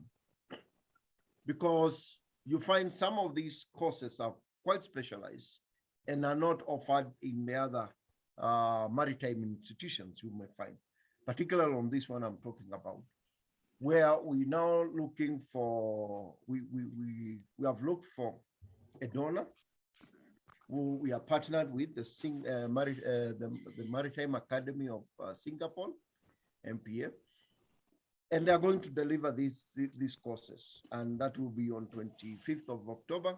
We're still coordinating with the countries to send nominees. So this is just one area where we look at, we have a need here, and then what can IMO do, and especially through our division, which is the Technical Cooperation, we can approach the donors to facilitate, and sometimes you also have a budget which implements these activities, which are all based on improving capacity. Thank you very much, Mr. Moderator. Thank you very much, Captain. Exciting. I love the technical cooperation aspect. I also like the capacity building. And you have seen a lot of good work from your end, and we just want to appreciate that. There's another question in respect to how can missions abroad support the maritime agenda? Anybody from KMA who can respond to that? How can missions abroad support the maritime agenda? That's from the ambassador. Mr. Omingo, please. Yes. Sorry.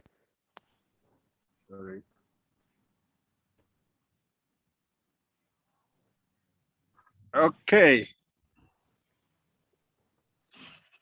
Aga, you're getting me.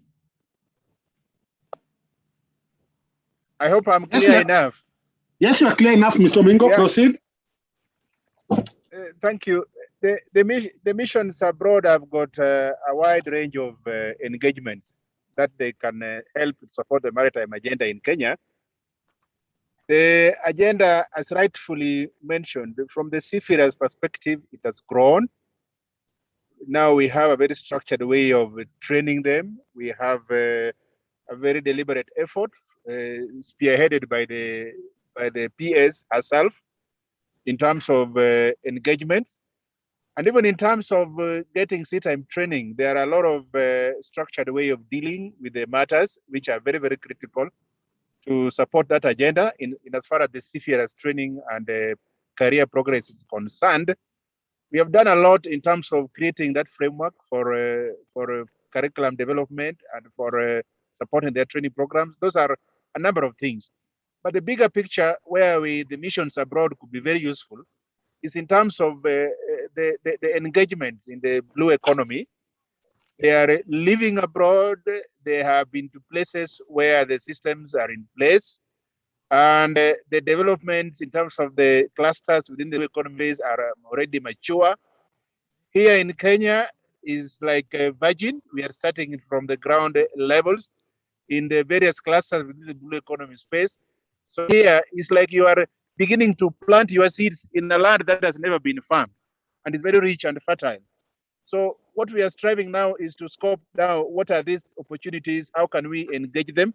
Particularly the diaspora has got a lot of funding support that comes into the country. Their major interest has normally been on the real estate and these other areas of investments, the other sectors in the economy.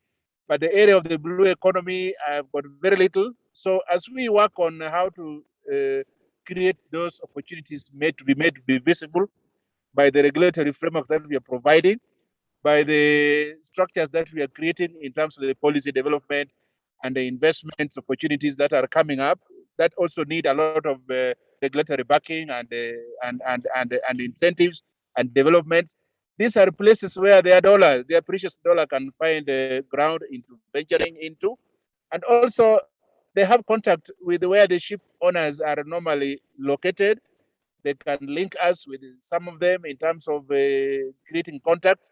So the people who are training, we have a possibility of even engaging them in terms of identifying some of the major ship owners, the people from Greeks, people from Asia, people from Europe, from America, who happen to be in this business of blue economy engagement. Their contacts are very, very critical. And if they come in together and help us with some of these connections, now that we are training our people to those international standards, we have a lot of linkages to do with the missions abroad to be able to link up to some of those opportunities which are available on board ships, because the ship owners are not here in Kenya. They are out there where the missions are existing. So if we can even organize certain meetings with some of the major ship owners or participants within the blue economy space, it will be possible now to give them the quality stuff that we are now preparing from the seafarer side and even other areas of the blue economy. In a nutshell, there is a lot that we can do together with the missions abroad. That's what I can say briefly, Bana Agayo. Thank you. Thank you, Mr. Omingo. In summary, they have a lot of job to do in terms of knocking doors with the ship's owners and also in terms of marketing and promoting the opportunities in the blue economy. The mission abroad, we appreciate what you are doing.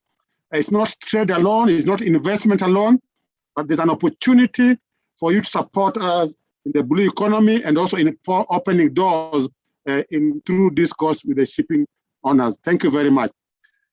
We have a number of participants still on.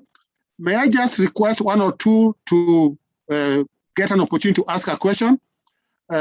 Just say through the moderator your name and proceed, or raise your hands up kindly. Who will have the first go? Participants, over to you. We have a hand up by Gloria Olo. Moderator, please. Technical team, if we can give Gloria a chance.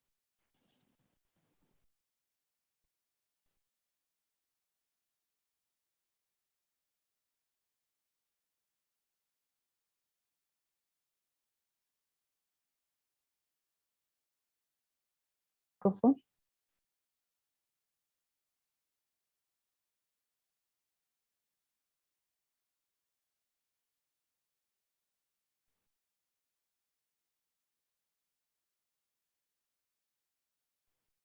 Gloria, kindly unmute.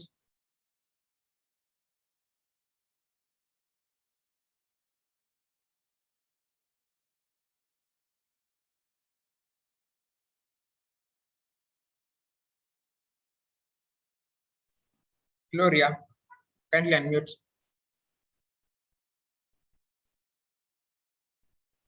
Gloria Olo, please unmute and ask your question. Any other person, you can also raise your hand. We can take another question.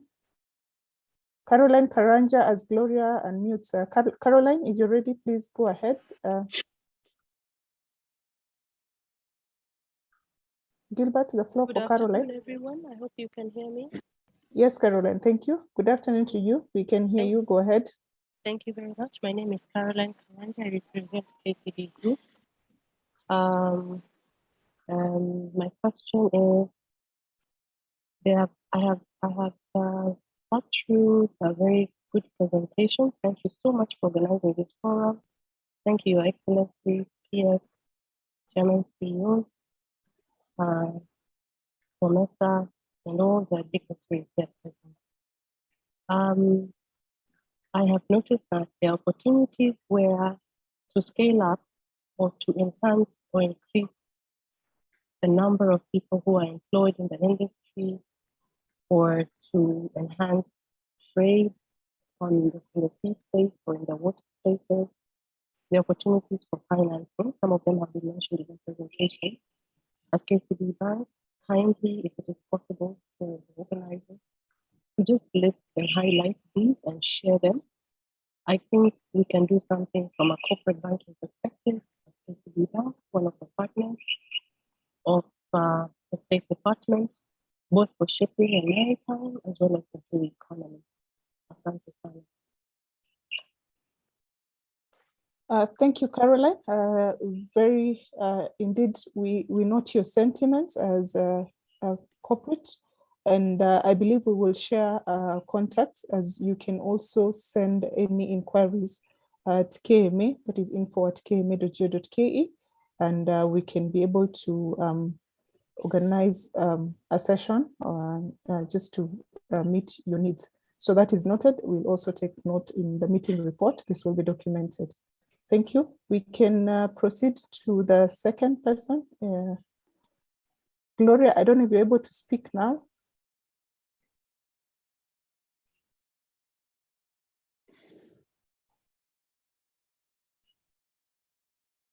I think Gloria is having challenges with her microphone. I can allow one more participant if Gloria is not able to speak.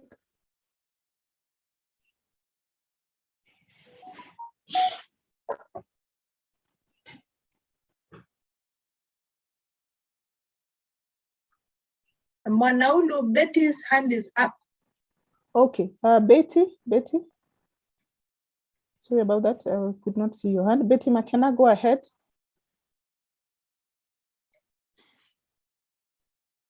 Thank you, Mwanaulu. I wanted just to, there's the question of the Kenya mission, which Omingo had answered, is we also asked in the Kenya mission abroad to support the government to buy a vessel for training. We might do everything. We might do training. We might have the best cadets, ladies and men and boys, but as a country, we are missing something. A training vessel for our cadets. And you look at the country which have really progressed well, they have a training vessel. That is what I'm asking as Kenya mission abroad, if we can support and push for the government also to get at least 2. We are doing a lot of projects in this country, but we are forgetting about the maritime sector. So when we're training, where do we take them? Do we want the only foreigners to give us training, or do we need also to capacity build ourselves as a Kenya government? We have launched the blue economy, we have moved forward. I think this is a high time now for the Kenya government and the mission, Kenya mission abroad, to support this country. And thank you. Thank you, Betty. I think the issue of a training vessel, Ambassador Kitines and all the missions abroad were represented here. That's one of the things you can take as a take home, pursuing a partnership so that we can have at least a training vessel to be used by our cadets and the students, as they also need to pursue sea time. Back to you, Agayo, to the next part of the program. And participants, the presentations will be shared by Kenya Maritime, I believe, on their website and social media platforms. Even the questions that you have asked, we will reach out to the panelists for any unanswered questions to be summarized in the meeting report. Back to you, Agayo. Thank you very much. I just want to appreciate the participations of all of us. It's been quite some session celebrating the seafarers. I like the participants' intuition, the panelists' contribution. It's been very encouraging. There's a number of good news and also the number of take home for us to ensure that it's not just talk alone, but there's talk and action. My joy is with the presence of key stakeholders, the presence of the directors from Kenya Maritime Authority. We have some work to do, but as Mr. Owaki reminded us, we also have some celebrations. I think there's need for continuous partnership and engagement. There's need for us to bring on board incentives to support the ladies to be part of this journey. And we want to appreciate the work of OMESA, the work of the chaplain, the work of Kenya Maritime Authority. It's been very exciting. I think there's an issue about communication with request of Kenya Maritime Authority to respond to the emails that are generated and also to help the seafarers. Just some two quick announcements, which are also very interesting. Tonight, I request all of us to tune into NTV and watch a documentary at 8:45 p.m. today on these celebrations. And then tomorrow, Friday, at 9:45 p.m. On Citizen, there's going to be another documentary. And then the other most interesting part, if you ask me, is Kenya Maritime Authority lighting up their building in blue as a way of celebrating the seafarers. So that's something else to look up to. And I'm reminded that you are free to take photos as a way of appreciating and identifying with the celebrations. So I just want to appreciate what you have done today. I want us to appreciate and also to dignify the work that the seafarers are doing, to appreciate the work of Bandari Academy, and just to ensure that we avail them opportunities. On the regulatory framework, exciting times, when the 5 conventions are ratified by the parliament, I think it will be good to go. My quest is, let it not be a one-off celebration, but let's keep them in our hearts.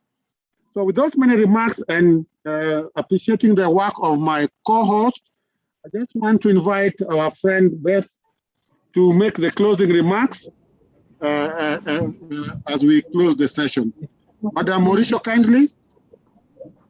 Thank you, Oga. Dear participants, our esteemed guests of honor, fellow panelists, all protocols observed, good afternoon. Good afternoon. Allow me to reverence the Almighty God for enabling us maneuver within times since the global recognition of this day took place up to date, and circumstances which He owns, the heavens, the earth, and all their contents. Dear participants of the World Maritime Day around the globe, as we join the world in celebrating seafarers this day, it's my honor and pleasure to share with you this historical moment, as we all know that global maritime trade is key to sustain our economies toward a competitive and sustainable world. Ne dit-on pas que l'eau c'est la vie? Indeed, water brings life, for without which no one can survive.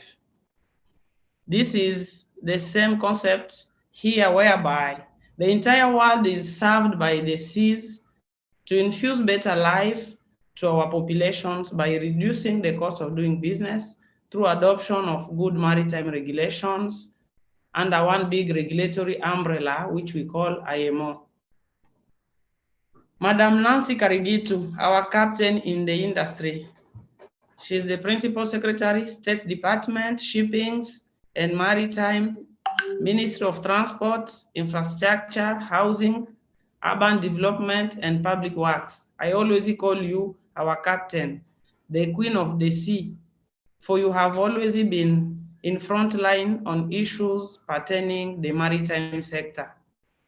It is my honor to express my gratitude to the government of Kenya through you for really addressing concern by ensuring that during these unpredictable times, Kenya has worked tirelessly with international partners to facilitate uninterrupted crew change and repatriation through her port by serving duly both the citizen and the region at large.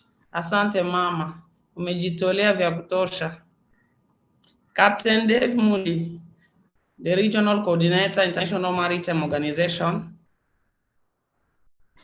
Captain, please convey our gratitude to the IMO for choosing Kenya among the first African countries to partner with, by ensuring that despite this pandemic, shipping and global maritime trade continues to thrive uninterrupted because seafarers remain on the front line, braving the seas and delivering vital goods to nations worldwide. Merci pour cet engagement.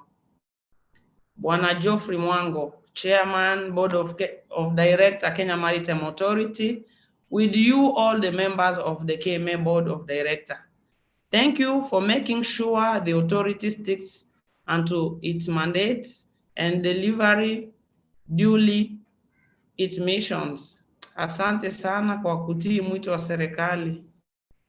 Director General, Kenya Maritime Authority, thank you for playing the key role in regulating this industry, not only for efficient and safe waters, but also for fighting to establish fairness alongside the sea. It takes commitment to sea compliance within our waters and sustain maritime regulations as recommended by the government in line with the IMO standards. We acknowledge your capacity in dispute solving, as well as your requisite effort to secure seafarers' jobs under the authority. Asante. Bwana Talib Ibrahim, Merchant Navy Officer, Head of Secretariat Association of Marine Practitioners. Sir, it takes determination to engage this specific role in the industry, and we do not take you and your team, entire fraternity, for granted. You are the best. Madam Betty McKenna, our ship inspector. Madam, you are the real pride of women, as you have managed to convince the world that what a man can do, a woman can do it better. Hongera sana. My brother Brigadier Vincent Lonena, Director General, Kenya Coast Guard Services. My brother, thank you for emphasizing compliance within our coastal territory. Bwana Francis Muraya, Acting Director, Bandari Maritime Academy. Sir, tumefunzwa elimu ndio mwangaza. Asante kuleta mfano kwa Afrika ya Mashariki. Bwana David Ngarama, Director Trade Facilitation, KenTrade. When we talk of innovation, you lead us through this great process of automation by connecting all our systems as one seamless nation. Merci pour cette belle initiative. Bwana Martin Karani, Group Chief Executive Officer, Express Shipping Line, East Africa. Allow me to thank you for the core of shipping's future and focus is on the seafarers' well-being, safety and security on board. We do recognize that ships are indispensable in the global trade. Asante kwa majukumu haya. Madam Fiona Mbadi, Chairperson WOMESA, through your commitment, allow me to recognize the effort demonstrated over decades by all women in the maritime sector, whose presence and determination have completely changed the global maritime perception. Madame, vous avez toute mon admiration pour ce que vous faites dans ce secteur maritime. Reverend Moses Muli, our chaplain mission to Seafarers Kenya. Mtumishi, thank you for your continued consecration by standing unto the gap, honoring priesthood in this century, whereby people are exchanging the creator with their skills. Kama vile Walawi, mkono wa Mwenyezi Mungu ukuwezeshe kulibeba vyema sanduku la agano hadi mwisho. Bwana Stephen Owaki, Seafarers Union of Kenya. Mabaharia wetu wapendwa, tunawashukuru sana kwa ukakamavu na ujasiri wenu ili kuitunza Kenya katika sekta yetu ya maji. Hongera sana. Please note that you are at the core of all our business by your inevitable contribution to the industry. Finally, my brother Agai Ogambi, the only Niger in Kenya, you dey do a good job. Oh. Na Bibi Mwanaulu Isa, you are as well the clear picture of Womesa. I commend both of you, for you did what every father would like to be honored for by answering yes to this call. Vous êtes les meilleurs. Mukolo elamu tosepele longo na basoda ya mai. Happy World Maritime Day. Merci beaucoup. Thank you all. Matondo mingi. Back to the moderator. Thank you, Madam Mauricio. I lost you severally. I'm starting to pretend to learn Lingala next week. Perhaps I could engage you for some tuition. Thank you very much for well done closing remarks. We would not have done it better than you. We appreciate you. We look forward to getting more business to the port of Mombasa. Wasalimu watu wa Congo. Waambie Nairobi ndio Londoni ya Afrika. Madam Aisha, Madam Aisha, Oga from Nigeria has the honor of asking you to adjourn the meeting with the closing remarks. I just want to thank all of us for being patient with us.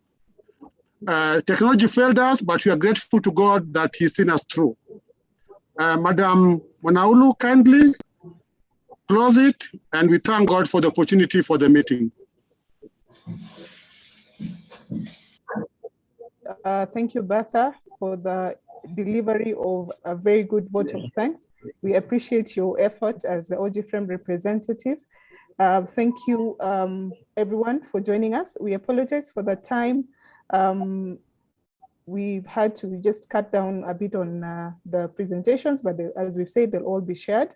Also, just to remind you, you can still share through the Kenya Maritime channels, that is Facebook, Twitter, YouTube. This has been streamed live on YouTube, so you can catch a recording. For anyone who missed it, you can be able to just go back to the social media channels and view this webinar. The materials will also be uploaded and shared in due time. Also, as Agayo, my able moderator, co-moderator, has stated, KMA will be running the documentaries on Citizen and NTV, as we have communicated. The same also will be shared shortly as we adjourn this meeting.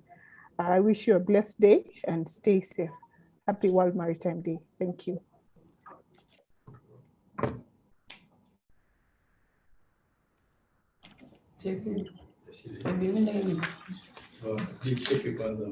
No, yo muto okay.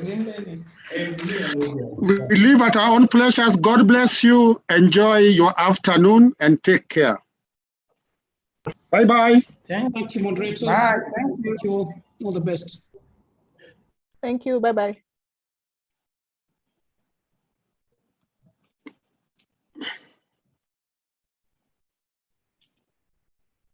Okay.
Take